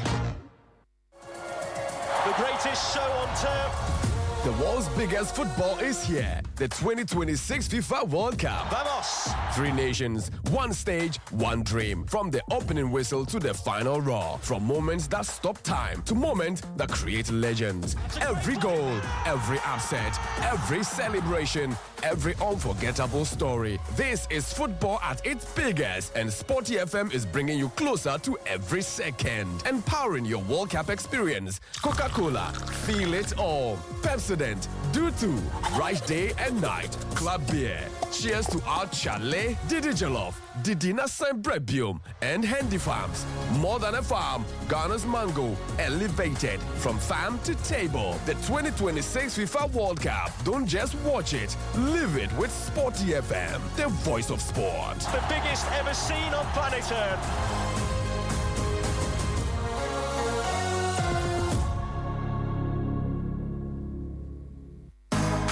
From the red, gold and green of Ghana to the blue, white, red and yellow of Cape Verde, every color flying across this continent has a place in the Africa United collection.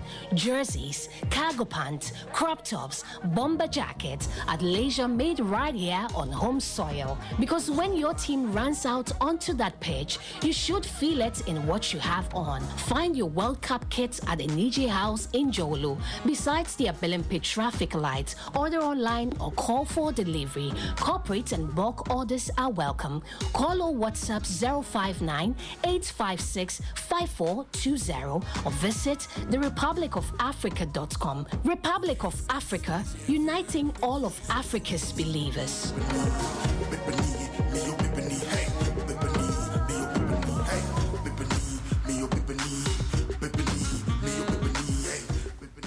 Locked on to Sporty 106.1 FM in Accra, 91.3 FM in Kumasi, and 102.5 FM in Takrady. Sporty, the voice of sport.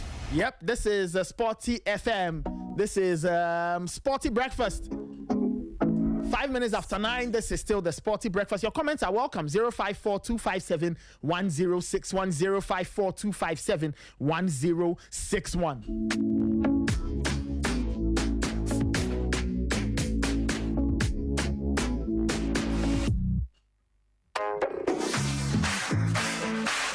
You can send in your thoughts and your comments.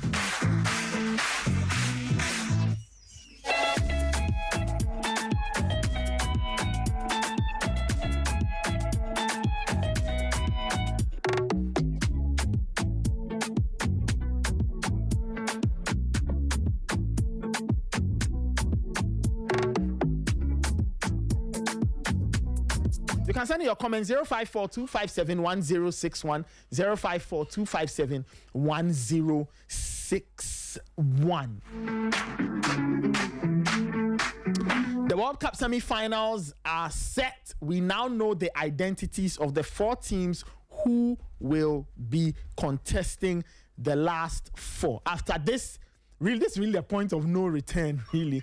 The two teams make the final. Then they are going to compete for the biggest prize in world football, which is the Jules Rimet Trophy. We'll see who will hold that trophy in the year 2026.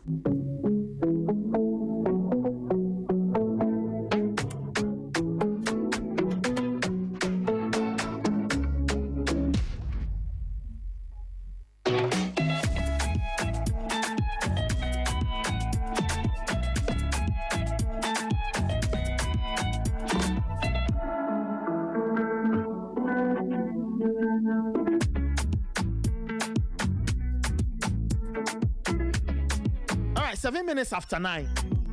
From the advice of my producers, I think I have to do this. And it's very fair. In this job, fairness is key. When you hear one side, you have to hear the other side. So during our interview with Lawrence Ati Zigi, we asked him a question about Christopher Nimley, and he admitted that he and Christopher Nimley do have a relationship, right? A coach-player relationship and all of that.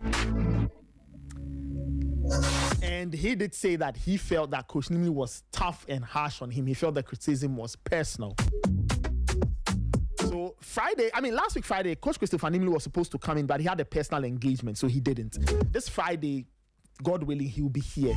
And he has stated and he has told us, on the principle of fairness, he says he would also want to state his side of the story with Lawrence Ati Zigi. So on Friday, we'll have Coach Christopher Nimli here. Devoid of emotion, he also states his side of the story with Lawrence Ati Zigi. Lawrence Ati Zigi believes that Coach Nimli's criticism of him is personal and not professional.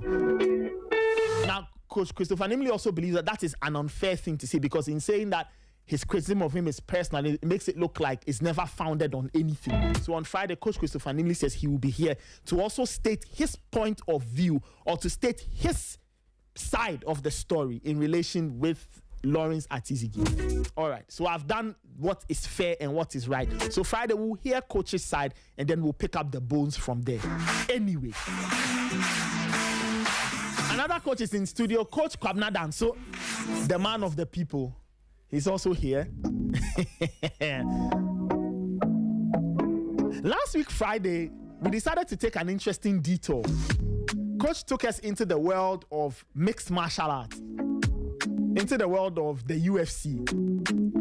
Now, Coach Danso, let me bring Coach in. Coach, good morning. How are you doing? Yeah, good morning, Nathan. I'm doing very well, and you? I'm fine. Thank you. Last week, I got some great feedback from some of our listeners. Wow. People were very excited that we went into the world of the UFC. Yeah. Right? Yes. People who like UFC were very happy that we talked about UFC. So to complete the pie, we'll give them a review of what happened over the weekend. Yeah. Because we do know that Max Holloway took on the notorious Conor McGregor. And Max Holloway won very early in the bout. Conor McGregor picked up an injury. Max Holloway himself, when we played his voice on them, he said he wasn't happy with the way the bout ended. He would have wanted, a lot more. Just 69 seconds. 69 seconds. But, Coach, so last week you gave us context. McGregor hadn't fought in years. You spoke about the different stylistic approaches and all. Sure. So what exactly happened? In 69 seconds, what happened in that bout between Max Holloway and the notorious Conor McGregor? Okay, Nathan, thank you. Before we get into the football. Yeah, sure, definitely. So it was the biggest gate in the entire history of the UFC. So before this bout, the highest that Dana White and then the UFC have gotten, from gate was $21.8 million. I see. But Nathan, at gate, this fight generated $25 million. $25 million. Wow. And that was, the gate for this particular fight. But you see, Nathan, this week, combat sports have given us a lesson. This week, combat sports has given us a lesson. I see. What lesson is this? The lesson is very simple. Leave the sports before the sports leaves you. Because Nathan, you see, in combat sports, overstaying in combat sports is too risky. Overstaying in combat sports is too risky. Now, this week, at the VTB Arena in Moscow, Joe Joyce against Artem Suslenkov.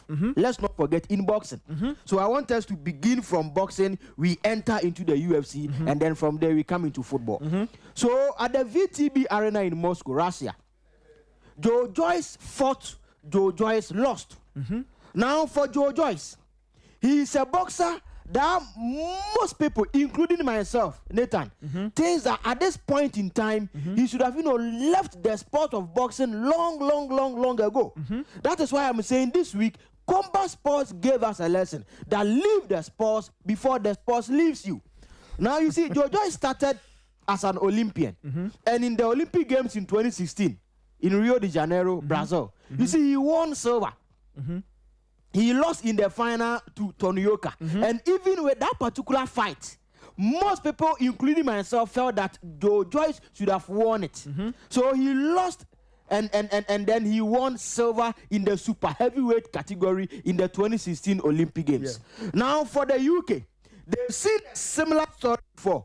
Because if you could remember, Anthony Joshua in 2012 won the gold medal in the super heavyweight category. 4 years down the line, Anthony Joshua became a world champion, beating Prince Charles Martin at the O2 Arena to win the IBF World Heavyweight title. So they've seen, that story before. So a lot of them were expecting Joe Joyce to follow a similar pattern or a similar path.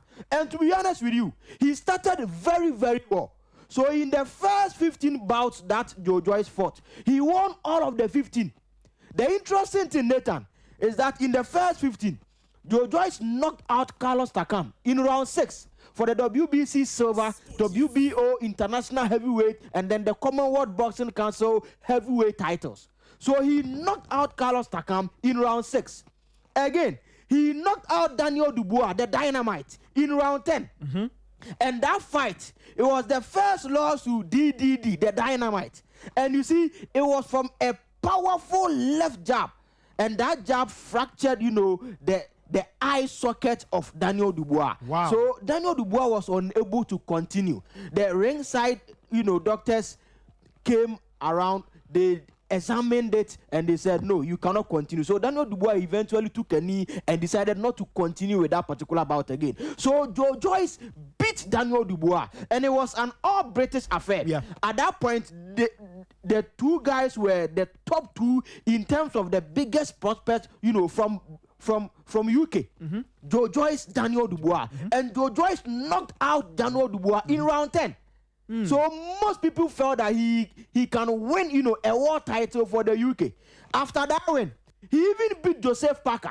And he was the first boxer to knock out Joseph Parker, who was a former world champion. Yeah. So Joseph Parker, before that bout, he had fought a lot of fighters. Andy Ruiz Jr., Anthony Joshua, all of them, none of them were able to knock out Joseph Parker.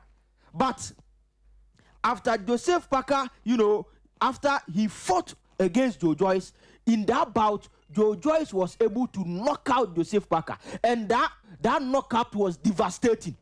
It was from a left hook. And it was a very good shot, very, very good shot, to the extent that part of the body of Joseph Parker was on the canvas, part of the body was on the ropes. And that fight, come on, it was a very good fight. So Joe Joyce, in his first 15 fights, or in first 15 bouts, had beaten a prospect in Daniel Dubois. He had beaten a veteran in Carlos Takam. He had beaten a former world champion in Joseph Parker. Yeah. So a lot of people felt that this is the guy. Then he decided to fight against the big bang, Zilai. And to me, that was the beginning of the end for Joe Joyce. Because you see, in choosing that fight, he felt that Zilai had lost to Filip Hergovic. So he's coming off a loss, and that means that he's vulnerable, so Joe Joyce can beat him. But in that fight, in the 6th round, what Joe Joyce did to Daniel Dubois, Zilai did the same thing to him. But this time it was at the different eye. So Joe Joyce, fractured the eye socket, the left eye socket of Daniel Dubois. Zilai fractured the right eye socket of Joe Joyce. And in the 6th round, the ringside doctors, once again, they stepped in and they decided that the bout could not, continue. And that was the first loss for Joe Joyce. TKO in round 6. He decided to go for the immediate rematch. Now you see, Nathan, in boxing, before you can go for an immediate rematch, there are a lot of things you must consider. Yeah. If in the bout you were leading on the scorecards, you were comfortable, you were beating your opponent, then out of nowhere, the opponent lands, a big one, a haymaker. That knocks you out. You can decide to go for a rematch because it was a bout you did not, or a fight you did not really see that point coming. Just like Anthony Joshua and the Ruiz Jr. in their first bout. You see, AJ even got the first knockdown. In that bout, many people forget. AJ got the first knockdown around the round 3. But in the game, around somewhere around 7, and it's like it's like Lennox Lewis and Hasim Rahman. Yes. Who is Rahman? Nobody saw the knockdown. Who is Rahman? Come on. But in the rematch, when Lennox Lewis was now prepared for everything. That is the point. Absolutely That is the point. So we all saw it against Anthony Joshua and the Ruiz Jr. in the rematch. Yes. AJ was able to do the work. So you must consider that. But in that bout, Zila Izan, Joe Joyce, the big band, Zila Izan was beating Joe Joyce. Even before that, right, he broke his, yes, he fractured his right eye socket. He was beating you. It was a total beatdown. So you should not go in for an immediate rematch, but he decided to go for an immediate rematch. What happened? In the third round, he was knocked out.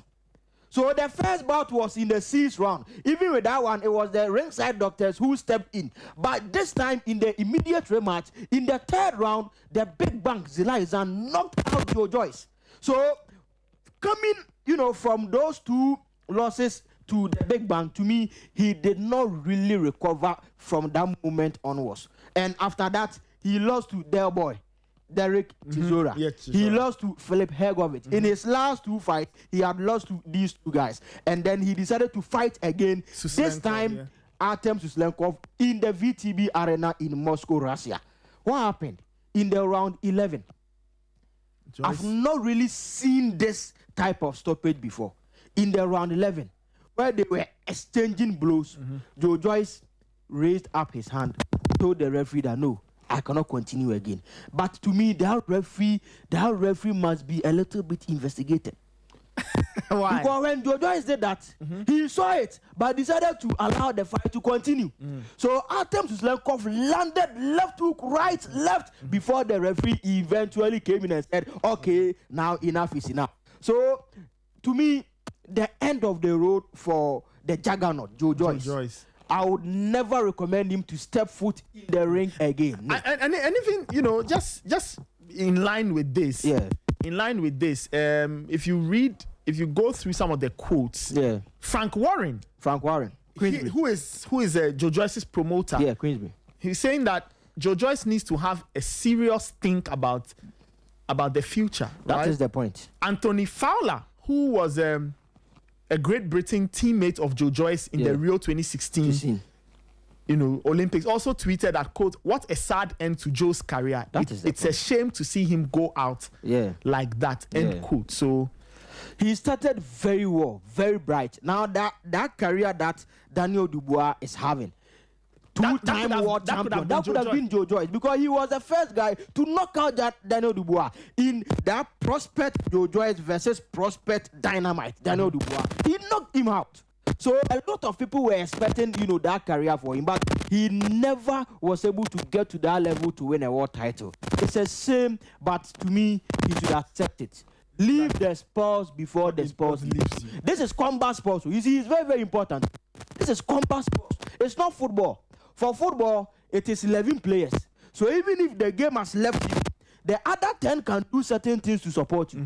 But in combat sports, you are taking the punishment alone. It's 1-on-1. You are taking the punishment alone. So I will agree to those who are saying that Joe Joyce must retire. And to me, it's time for him to hang his gloves. Okay. Now to the UFC. Yes. UFC 326. 329. 329, Yeah. Sorry. The biggest showdown. The biggest. It was now you see, Nathan. Conor McGregor, notorious. The notorious. And then Max Holloway. Yeah. Over 17,600 people. 17,600 people were in attendance for the ceremonial weigh-in. Just the weigh-in. Just the ceremonial weigh-in. 17,600 people were in attendance. As I said, the biggest ever gate recorded in the entire history of the UFC. $25 million. So the hype were around this bout. There were a lot of people who were expecting this bout to be very interesting. But you see, Nathan, with all this, I should say it. Okay.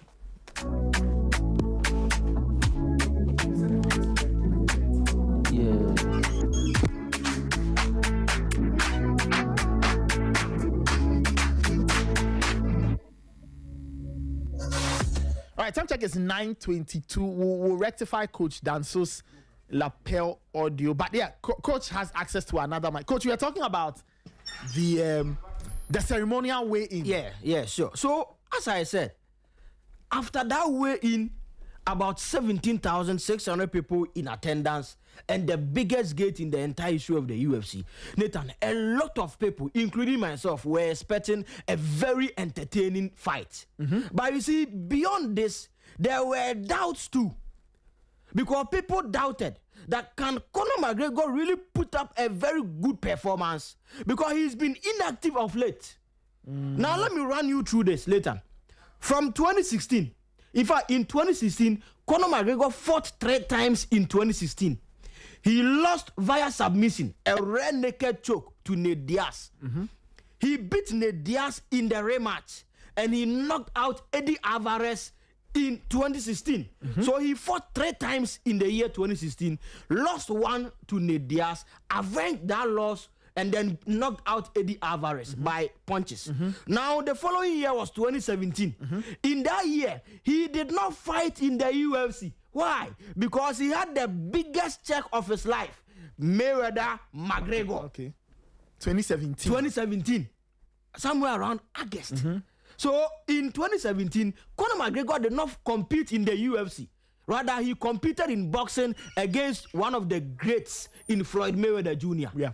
Now, in 2018, he fought once, and that once was the fight against Khabib Nurmagomedov. In fact, he lost that fight.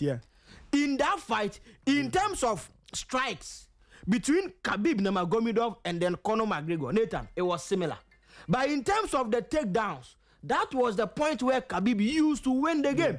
So in the 3 takedowns that Khabib Nurmagomedov attempted, Conor McGregor was unable to defend any of the 3 takedowns. In fact, he suffered a submission via a rear naked choke once again. So the same rear naked choke that he lost in 2016 against Nate Diaz, Khabib Nurmagomedov used the same rear naked choke to make him submit, and then he lost that particular fight. So in 2017, 0 fights in the UFC. In 2018, 1 fight in the UFC. That one he lost to Khabib Nurmagomedov. Now let's move on to 2019. 2019, no fights. So 18, 1. 19, 0. Yes. 19, 0. It even started from 17. 17, 0. 18, 1. 19, 0. Then 2020, he fought once. That once was against the Cowboy, Donald Cerrone. And that game, or that fight, Conor McGregor won that particular fight. So that is it for 2020, just once. Then in 2021, he fought twice. Those twice, the first one, he lost to Dustin Poirier in round 2. I mean, Dustin Poirier is he's an OG. He's been in the sport for a very long time. He's one of the lost top to him guys in round 2 in 2021. Now Conor decided to go for the immediate rematch. In round 1, in the rematch, he lost. And in that round 1, he break his leg. He suffered a very very bad breakage to the tibia. He lost that game. So in 2021, where he fought twice, that was the first time he fought more than once in the UFC since 2016. But even with that, he lost those 2 fights. The first one in round 2 to Dustin Poirier, the second one in round 1 to Dustin Poirier. In the immediate rematch.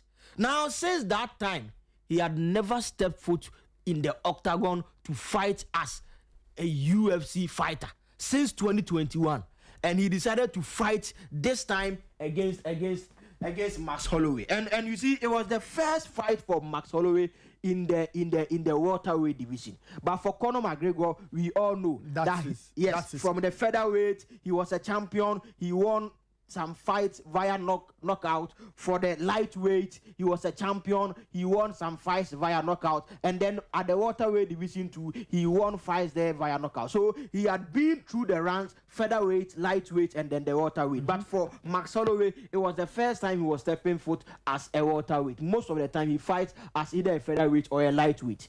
Now looking at the fight, Nathan, to me this is the highlight of the fight. As soon as the bell went for the start of the fight, Conor McGregor decided to throw a left leg overhead kick a left leg overhead kick, targeting, the head of Max Holloway. But I told you something, that Max Holloway most of the time is a distance fighter. So he maintains the distance and comes in as and when he feels that it's necessary. He does some small inside work, 1, 2, 3 combinations, then he steps out. That is how Max Holloway does it. So when Conor McGregor decided to throw, that overhead left kick, Max Holloway saw it. He was able to, to dodge that particular kick from Conor McGregor. And to me, to some extent, Nathan, it was a bit odd for Conor to come in and right away decide to throw the leg overhead. To me, it was a bit odd. He did it. He was unsuccessful. He did it again. He did it the first time. He was unsuccessful. He did it again. And this is it. And you see, in the second one, this is the second one that he did. When now, you see, the first one, he targeted the head. Unsuccessful. Now, this one, he decided to target the body. Now, after this one, we saw this image from Conor McGregor. And our viewers or listeners can join us on our social. Our viewers, you can join our stream on Facebook and on YouTube as we quickly go through this. Remember, there's Total English Football, so we'll also try and run through what we are doing, and try and finish like 10 minutes to the top of the hour. Anyway, so I see Conor McGregor.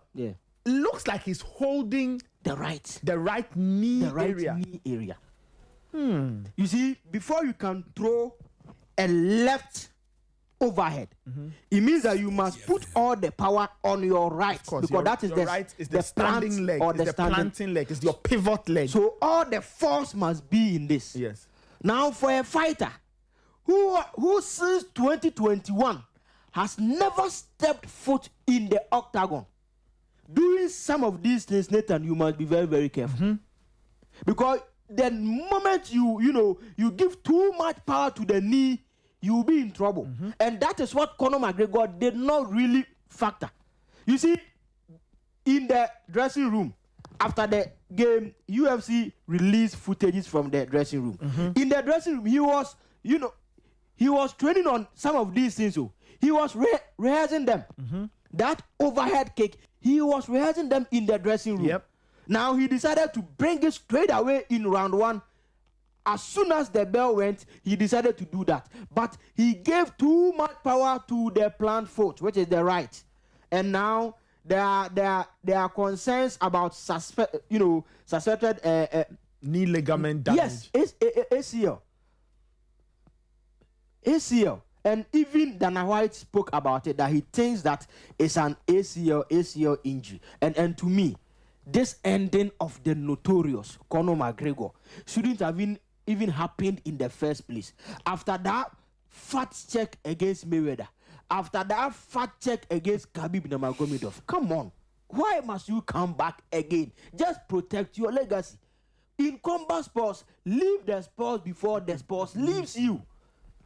It's something that these fighters must understand. But you see, Nathan, people are also of the view that Conor said that. Yes, they think he was injured. He knew it. Because you see, there are footages which have emerged. 4 days ago, he went to a pain treatment center and he was limping. 4 days ago. But at that point, could he have backed out of the bout? Yes.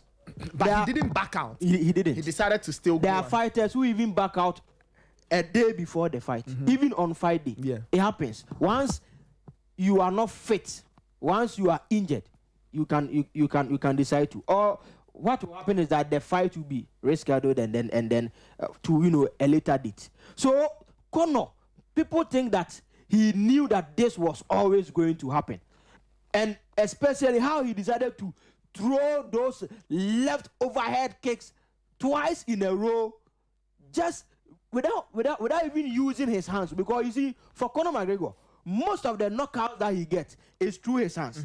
He's very good using his hands. That's why he felt that he can beat Mayweather, because he felt he knows how to use his hands a lot.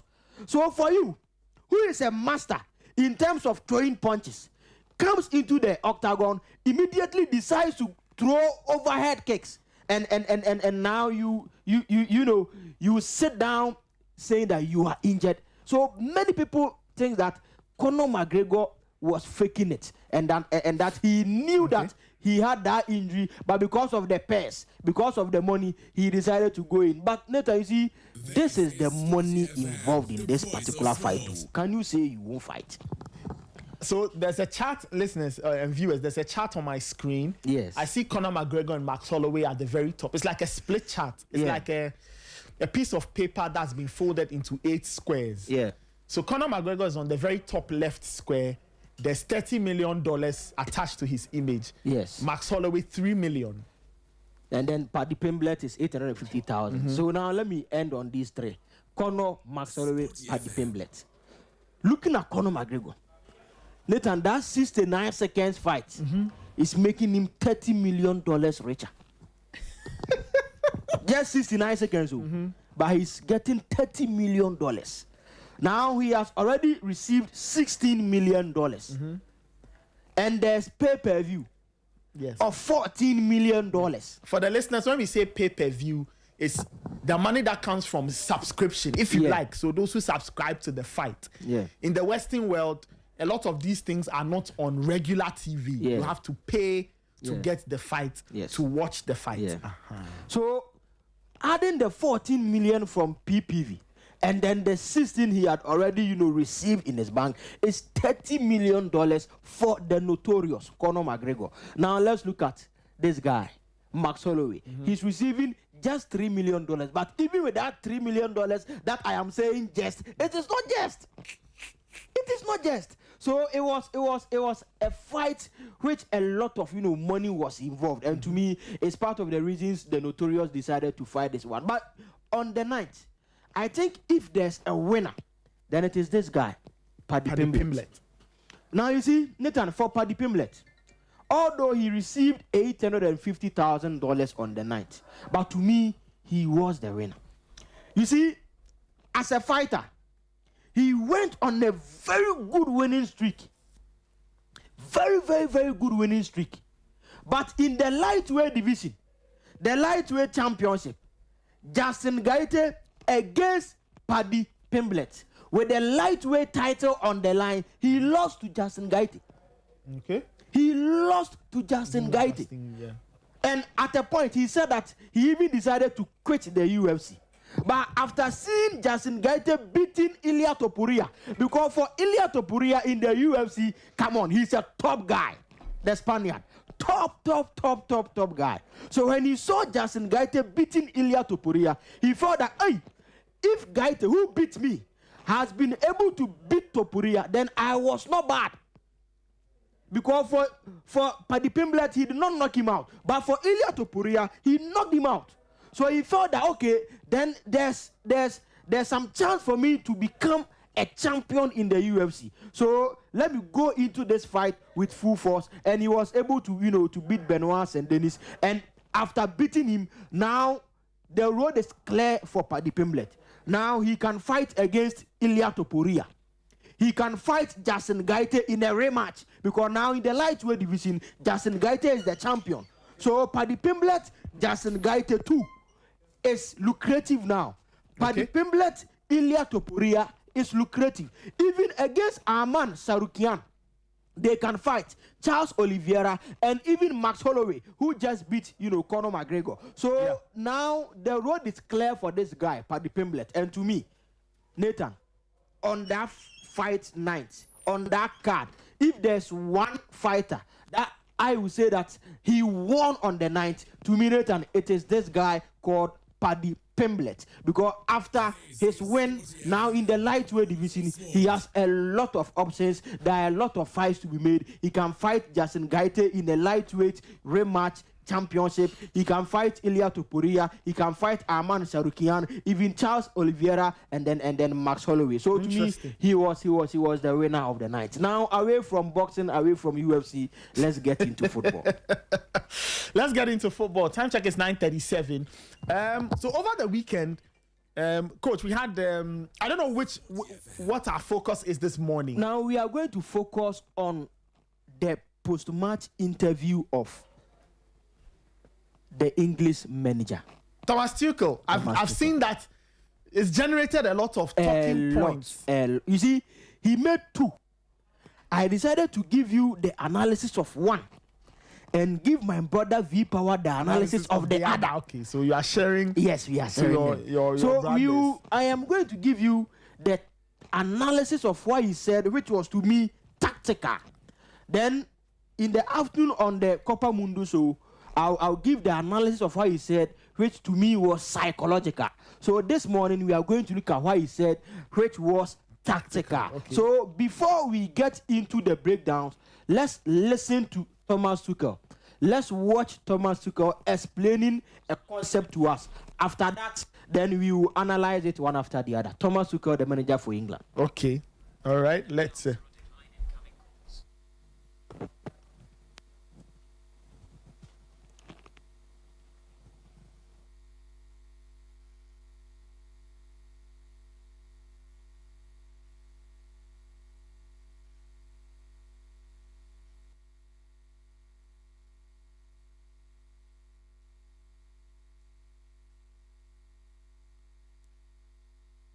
We put him into the left 8.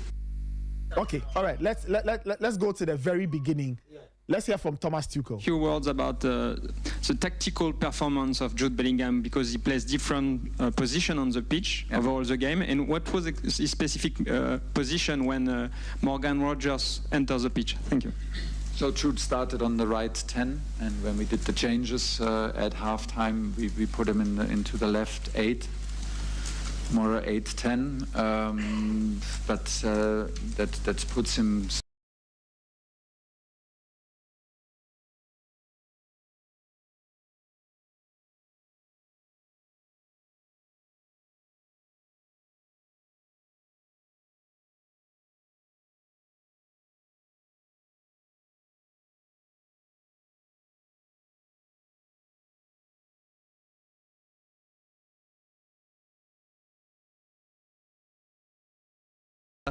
We put Elliott back on the 6 and played with Morgan Rogers on the 8, and defensively as a double 6. I think Morgan had a difficult time to not play the role that he wants and that he can play. He's one of my key players, and I'm so happy for him about his performance today, because he made a big step forward today, and I think this was from all our substitutes, but from Morgan especially in a new position, this was absolutely top. All right, interesting. So he's mentioned a number of things. Yes. Jude Bellingham's starting at the right 10. Right 10. Then they drop into the 8, more of 8-10. Left 8. He says it meant that Jude has to drop a few meters, but he didn't like it. Yes. He wants Jude playing as high up as possible. That is the point. He mentioned Morgan Rogers. Yeah. And all. There was something I noticed though. I was watching the game, and I noticed, for example, when this was in second half, I think. Okay. When they made the change, when Rhys James came on. So it took me a few seconds, because you've been teaching us now. I was trying to tap into my inner coaching thing to use my eyes, and I quickly realized what was happening. Yeah, sure. He went with Rhys deep in midfield as a 6. As the 6. To partner Elliot Anderson. Then I noticed that he went with. I noticed Eze was playing through the middle as the 10. Jude was on the left. Yes. Then once he made the change, he switched again, sent Eze out wide. Put Jude back. That is the point. So have you seen the chop and changes? Yes. That is why we are going to analyze today how he did it. What was going through his mind when he was, doing those changes. My question is, did the changes bring anything? Initially, it did not work. That was why he was still doing it until it worked. Okay, fine. So it did not work until it worked. I see. And you see, that's why I remember the very first time we were analyzing England, I said something on this show that they are the most tactically flexible team at the World Cup. Yes. And that was what they did. Tactically flexible. Now, Nathan, to develop that tactical flexibility, one, you need a coach who knows his onions. You need a coach who himself is tactically flexible. who can decide, okay, I've made this substitution, it's not working. Quickly, let me change it. Who has players who are able to play in multiple roles? Now, you see, if you talk about a tactically flexible player, we are talking about a player who can adapt to different roles without dropping their performance. Okay. A player who can adapt to different roles without dropping their performance. You see, in football, one player comes to mind. Who? Bernardo Silva. Bernardo, for Man City, left back, mid number 6, number 8, number 10, number 7, number 11, at times even as a false 9. Yeah. And with all these, you will see the same Bernardo Silva. Yeah. He's one of the most intelligent players tactically I have to ever be seen. Tactically flexible, you need that word that you said, intelligence. You need it. You need it. Without intelligence, because every role has different requirements. Different requirements. And we are going to analyze this on our board. Now you see, for Thomas Tuchel, a tactically flexible manager who has players who are also tactically flexible, it means that he can do a lot of things. A lot of things. Now, Nathan, let's listen to the video once again. But what we are going to do is that when he says one tactical term, we will pause it, we will go to the tactical board, we explain it on the tactical board. Okay. From there, we get back to the video, he says another one, then we pause it and then go back to the tactical board. So they should join us on our social. We'll have to try and work quickly though, because of total English football. But let's 6 minutes will be done. Yes, 6 minutes, no problem. Let's play the video once again. This is England coach Thomas Tuchel responding to, it was a question from a French journalist, from the accent you could tell, French journalist. So this is what Thomas Tuchel had to say. Different position on the pitch overall the game, and what was his specific position when Morgan Rogers enters the pitch? Thank you. So Jude started on the right 10, and when we did the changes at halftime. So now, Nathan, the first one. He says Jude started at the right. The right 10. Yes, the right 10. So now let's get to the tactical board. Where is the right 10? Let's get there and then let's analyze it. Now with this is our left side. This is our right side. So for him to say Jude Bellingham started as the right 10 means that Jude was here in this space. Okay. Normally, so for our listeners, if you haven't joined the stream, let me describe it to you. Now imagine a football pitch with 11 England players. The right 10 area, as it is being explained by Coach Danso, is the area. Think about it this way: Noni Madueke is playing on the right-hand side of England's attack, right? Yes. Harry Kane is playing through the middle as the number 9.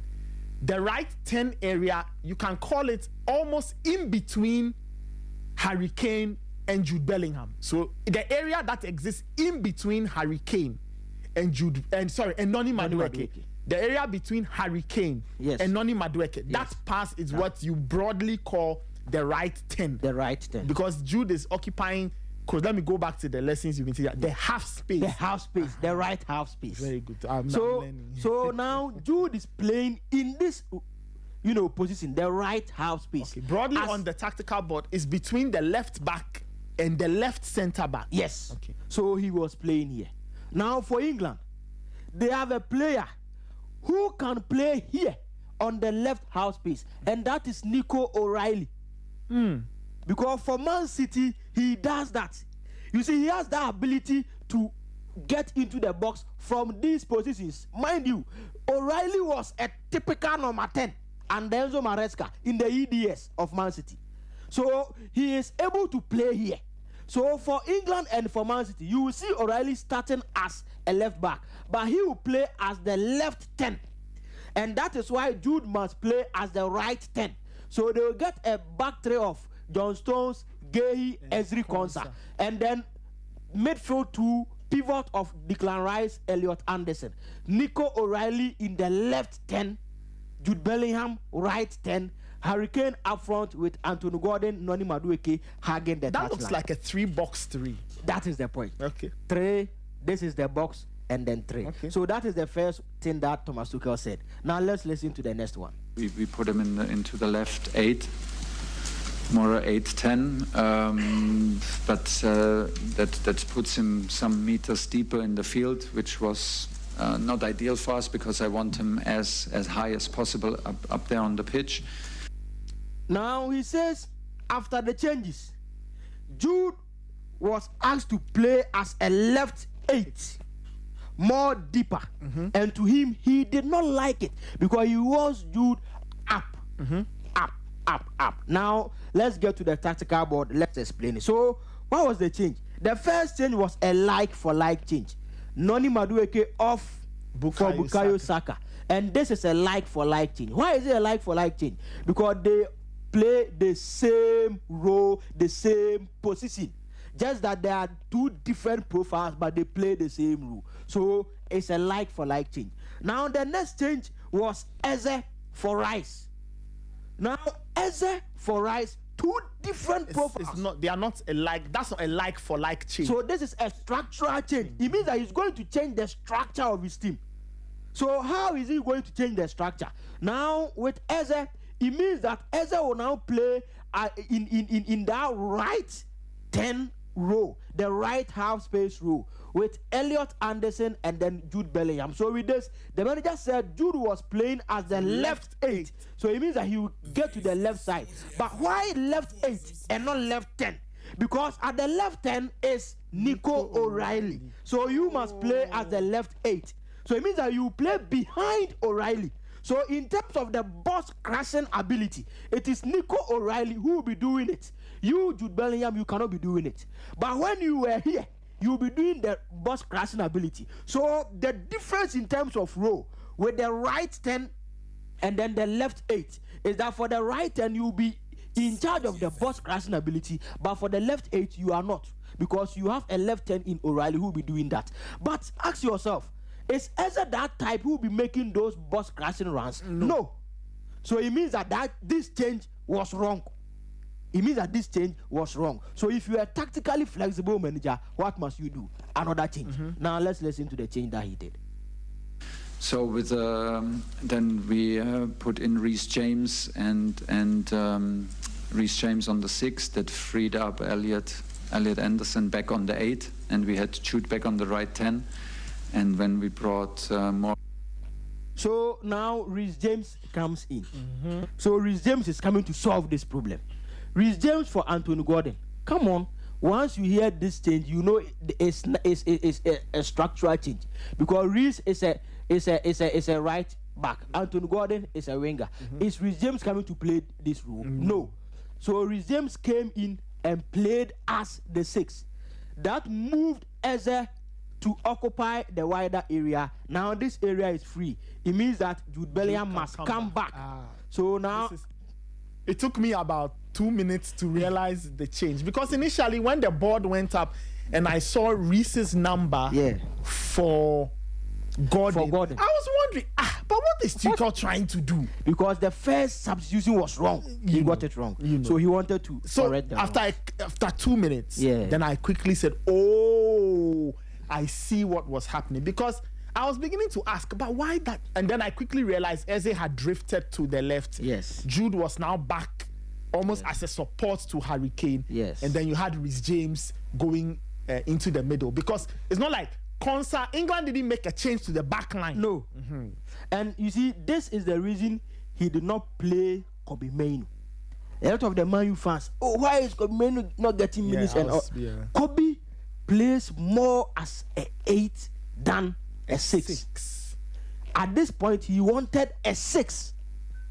And with a 6, Reece under Enzo Maresca was doing it. So Reece can do it better than Kobe Mainoo. So it's not, Reece is a defender. Why are you taking him inside to play as a midfielder whilst you have Kobe Mainoo? The role that he wanted, it required a player of Reece James and not of Kobe Mainoo. Although Kobe is a midfielder, because in that 8 he was playing Elliot Anderson after that change, and to him Elliot Anderson is better to him than Kobe Mainoo. Just 30 seconds on this. Yes. You are more trained than I am, so you can tell. What is the best way to use Kobe Mainoo? I'm just asking out of curiosity. What do you think is the best way to you? Okay, what kind of player is Kobe Mainoo? Very good footballer. the best way to use Kobe Mainoo is when you have a distractor. When you have someone who do most of the dirty work. Because Kobe is very technical. Now for Kobe Mainoo, he has something that most midfielders do not have it. That is his ability to receive whenever you are building up. Trust me, he's one of the best. He's one of the ability best to receive in the build-up. In the build-up phase. He's excellent. So which means receiving under pressure? Under pressure. Okay, with his back to the play, He the will ball do is it. coming. At times you even receive it without touching the ball, but he will dribble you. Kobe Mainoo, super. But for England and how they build up, they do not need that quality of Kobe Mainoo. So it will be very difficult for the manager to play Kobe Mainoo when he knows that there are a lot of problems to solve where Kobe Mainoo doesn't have the profile to solve those problems. Okay, all right.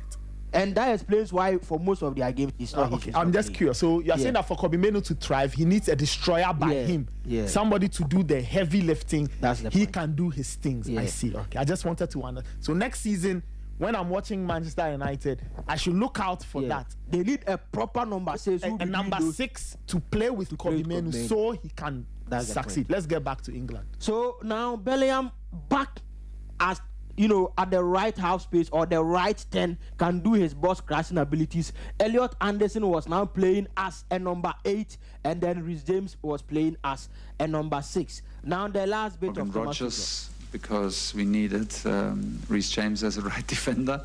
We put Elliot back on the 6 and played with Morgan Rodgers on the 8 and defensively as a double 6, I think.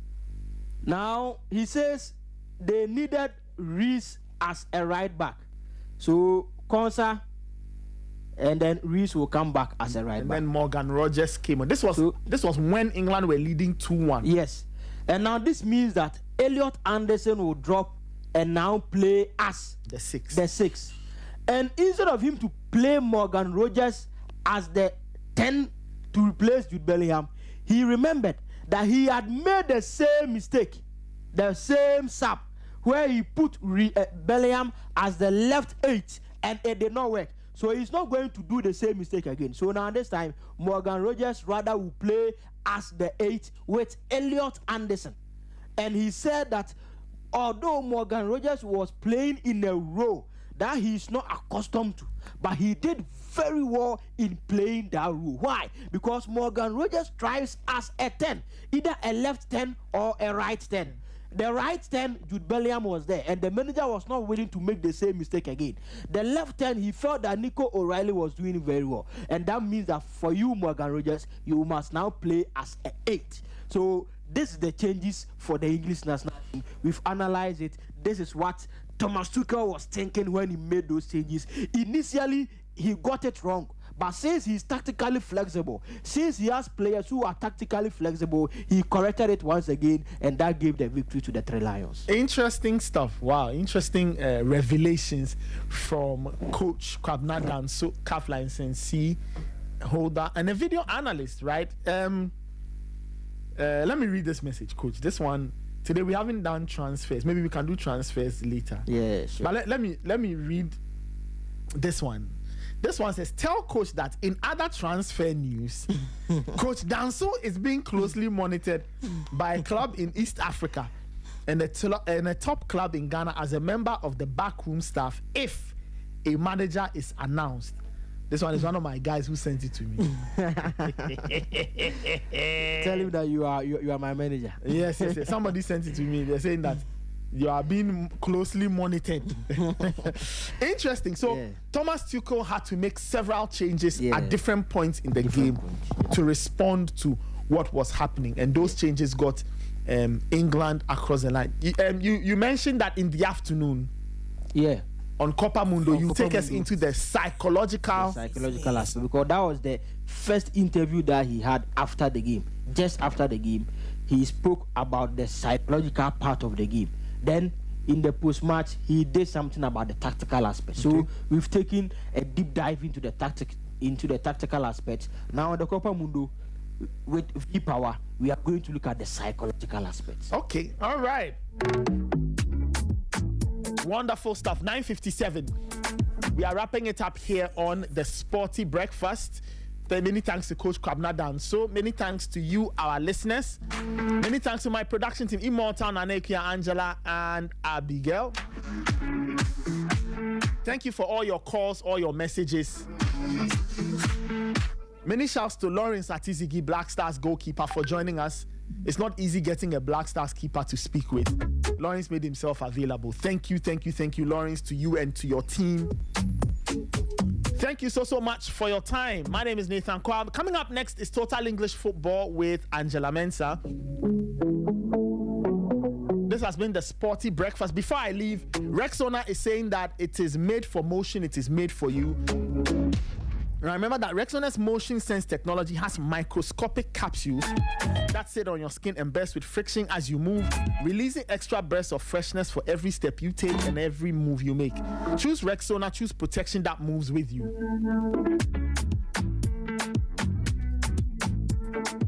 Pepsodent is saying that do the two every day. Wake up in the morning, brush your teeth, and before you go to bed tonight, remember to brush your teeth with Pepsodent. Wonderful. That's our show for the morning. Many thanks for joining us. My name is Nathan Kwa. We'll catch you later. Remember to keep your dials locked on Sporty 106.1 FM. We are the voice of sport. There's Total English Football coming up next. There's the news at midday. Sporty News at 12. And then the Sporty Plug at 12:30. Sporty Drive at 4. In between that, there's Copa Mundo with Kwekwasari V Power. At 2, he'll be here with Coach Danso and the rest of the team. Keep your dials locked on Sporty FM. We are the voice of sport. We'll catch you later. Have a wonderful day and stay blessed.